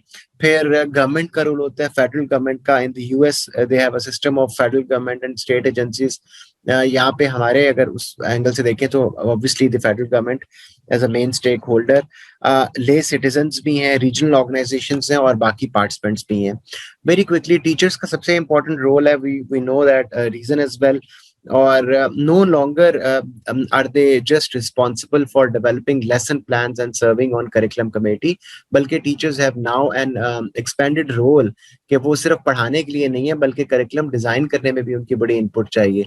और इसके ऊपर बहुत debate हो रही है in the West कि schedules भी इस किस्म के होने चाहिए teachers के जो allow करे उनको, it's not just teaching which is part of it, जहाँ पे उनको time मिला जाए उनके working hours में, जहाँ पे वो plan कर सकें, करिकुलम के ऊपर फोकस कर सकें और इन चीजों के ऊपर भी अपनी इनपुट दे सकें। फिर इस तरीके से स्टूडेंट्स भी एक जो हमारी नई कंटेम्प्रेरी रिसर्च है उसमें तो बहुत ज्यादा इनकरेज किया जाता है कि एक आर्गुमेंट प्रेजेंट किया जाता है for involving students in curriculum design and curriculum development. Students have a lot of से उसके अंदर के वो क्या पढ़ना चाह रहे हैं, क्या चीजें ऐड होनी चाहिए। कल मैं एक I was reading a paper जहाँ पे उन्होंने लिखा हुआ था, कनाडा का था शायद वो, कि ट्रेसर स्टडीज को भी करने का एक मकसद ये होता है कि आप चाह रहे होते हैं कि करिकुलम को अपग्रेड करें। स्टूडेंट से पूछते हैं जो ग्रेजुएट कर चुके होते हैं, जो इंडस्ट्री में जॉब कर रहे हैं, और वो भी एक सोर्स होता है for improving, emphasizing, amending the curriculum. So students have say as per the new thinking approach. Principles का, फिर प्रिंसिपल्स आमतौर पे कन्वेंशनल एक तरीका वही माइंड में होता है कि बड़ा एडमिन किस्म का रोल है, विच is not true. Researchers assert that where schools have been successful in creating quality education, the principals were leaders of instruction। ये उन schools में इन्होंने research के बाद दिखाया कि जहाँ पे प्रिंसिपल खुद एंगेज करता है अपने आप को इंस्ट्रक्शन के अंदर, करिकुलम के अंदर, डिजाइन के अंदर, वहाँ पे क्वालिटी स्कूल की ओवरऑल जो है वो बड़ी फोकस होती है। और इसीलिए अब ये एक कुछ 1.5 डेकेड्स कह लें से जो नया एक ट्रेंड स्टार्ट यूएसए में खास तौर पे, they've got a new educational position which is called the school administration manager, SAM भी कहते हैं। ये अब एक since 2015 तकरीबन 600 schools ने, मैं चैप्टर में देख रहा था लिखा हुआ है, 17 states in the USA have employed this SAM concept। और SAM कॉन्सेप्ट का मतलब ही ये है कि जो एडमिनिस्ट्रेटिव किस्म की जो जॉब है वो उसके लिए कोई और बंदा हो, ताकि प्रिंसिपल के पास एक फ्री टाइम हो कि वो इन एक्टिविटीज के अंदर इन्वॉल्व हो सके, करिकुलम के अंदर भी, और अपनी अच्छी इनपुट दे सके। करिकुलम स्पेशलिस्ट आप सब जानते हैं, curriculum specialist the people who are actually trained in with the curriculum, और उनका काम ये होता है so they kind of give their input. इस तरीके से बोर्ड ऑफ एजुकेशन है which are also which have to be involved in there, or school boards have the final say as to whether a new program is funded है या implement करना चाह रहे हैं, तो एक फाइनल से उनका होता है। फिर ले सिटीजन्स का, कॉमन सिटीजन्स को भी अब हमारे इन द वेस्टर्न साइड वो बड़ा इंकरेज करते हैं कि उनको भी इंक्लूड किया जाए करिकुलम के अंदर, पूछा जाए, कम्युनिटी से पूछा जाए, इंटरेक्शन हो, रिलेशनशिप हो between community and school, reveals much कि वो रिवील करता है कि कोई कंफ्यूजन ना हो, and they are but they want to get involved part in the curriculum, उसको ऐड किया जा सके। फेडरल गवर्नमेंट का जिक्र किया हुआ है उस चैप्टर में बहुत ज्यादा कि किस तरीके से वो इन्फ्लुएंस करती है स्ट्रक्चर के अकॉर्डिंगली। जी सर, लास्ट गौर, असल में अब नेक्स्ट क्लास है मेरी और मुझे यहाँ पे इसको कंक्लूड करना है, ठीक है जी सर, आई एम डन। आप लोगों ने बड़े अच्छे अंदाज में इस चैप्टर को हैंडल किया है। मुझे सिर्फ 2 क्वेश्चंस अगर बता दें कोई। नूर, आपसे क्वेश्चन है। नूर है मौजूद या जा चुकी हैं? जी सर। नूर, मुझे ये बताएं कि आपने इस ग्रुप में इन्वॉल्व होके क्या सीखा है? सर लाइक इन्वॉल्व होके क्या सीखा है, बाउंडिंग और कैसे लाइक किस चीज को कैसे कवर अप करना चाहिए, और लाइक इन्वॉल्वमेंट, और बस नहीं सर, यही कि मतलब किस तरह आपको कॉपरेशन से आप किस तरह सब सारी चीजें कलेक्ट कर सकते हो, और किस तरह आपने किस चीज को अचीव करना है, मतलब रिलेटेड यही है। ठीक है। और दूसरे, अब इसके अलावा दूसरे जो ग्रुप में थे, अरूज थी? Yes sir. जी बेटा, आपके लिए भी यही सेम क्वेश्चन है। सर कोऑर्डिनेशन भी सीखी है, लीडरशिप स्टाइल भी था कि आपने ग्रुप को कैसे लेके चलना है। इसके अलावा इंफॉर्मेशन भी काफी डेवलप हुई है। लाइक जब हम डिस्कशन कर रहे थे तो मॉडल्स के बारे में काफी इंफॉर्मेशन हुई थी और हम लोगों ने 3 से 4 दफा मीटिंग्स भी की थी। ठीक है। वो ये सारा कुछ मुझे वो प्रेजेंटेशन के दौरान शो हो रहा था। इन सब के लिए तालियां पहले से जबरदस्त। एक और क्वेश्चन है यहाँ पे, जो थर्ड मेंबर है उनसे क्वेश्चन है कि ये पावर पॉइंट प्रेजेंटेशन जो है ये कंपाइल किसने किया आखिर? राइट, एक्चुअली जो वैसे हम लोगों ने, मैंने आपको लास्ट भी बताया था कि हमने गौर साहब के पास भेजी थी। अब ये वाली जो है ना, ये मैंने कल की है। अब जो दोबारा से इसको ग्राफिक किया है, दोबारा से कंपाइल एडिशन जो भी है वो मैंने ये जो फाइनल जो ये इसका टेम्पलेट किसने चुना था? इकरा सर, मैंने इकरा तारिक ने। और ये इसकी डिजाइनिंग किसने की है? सर मैंने। इकरा खान ने। मुझे बहुत सर इकरा तारिक हूँ मैंने। सर वो मैंने दरअसल ना ये स्कूल की उससे किया हुआ है। वो लैपटॉप पे मेरे चार्जिंग कम है, वहां पे मैं शेयर कर रही हूँ, यहाँ से बोल रही हूँ। नहीं, आप बस समझी नहीं है। बहरहाल जो डिजाइनिंग है और जो उसकी वो मुझे बहुत पसंद आई है। उसके बाद जो लॉजिकल फ्लो और जिस तरह से आप लोग एक दूसरे के साथ कोऑर्डिनेट करके, वैसे तो जनरली यही प्लान होता है सारों का, चले जी पहला सेक्शन मैं बोलूंगा, फिर दूसरा बोलेगा, तीसरा बोलेगा, लेकिन जो बेहतरीन अंदाज में आप लोगों ने ऑडियंस को एंगेज किया क्वेश्चन आंसर्स के साथ, और फिर उसके साथ जो मल्टीपल टाइम्स जो है वो क्या कहते हैं, जो स्पीकर है वो रोटेट होते रहे हैं, तो वो उससे एक वो जो एक मोनोटनी है ना वो खत्म हो जाती है। तो बेहतरीन प्रेजेंटेशन थी। जहां तक कंटेंट के हवाले से बात कहूंगा तो कंटेंट की सिलेक्शन, कंटेंट की कंडेंसेशन वो भी बेहतरीन थी।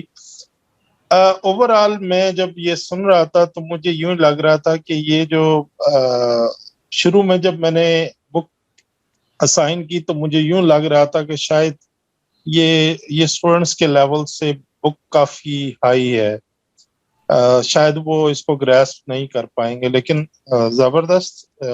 आप लोग पहले ग्रुप ने भी यही शो किया कि वो ना सिर्फ कंटेंट को समझ पाए हैं बल्कि उसको आगे कन्वे भी कर पाते हैं। इसी तरह आप लोगों का भी है, वेरी वेल डन। और इसके साथ ही अल्लाह हाफिज, क्योंकि अगली क्लास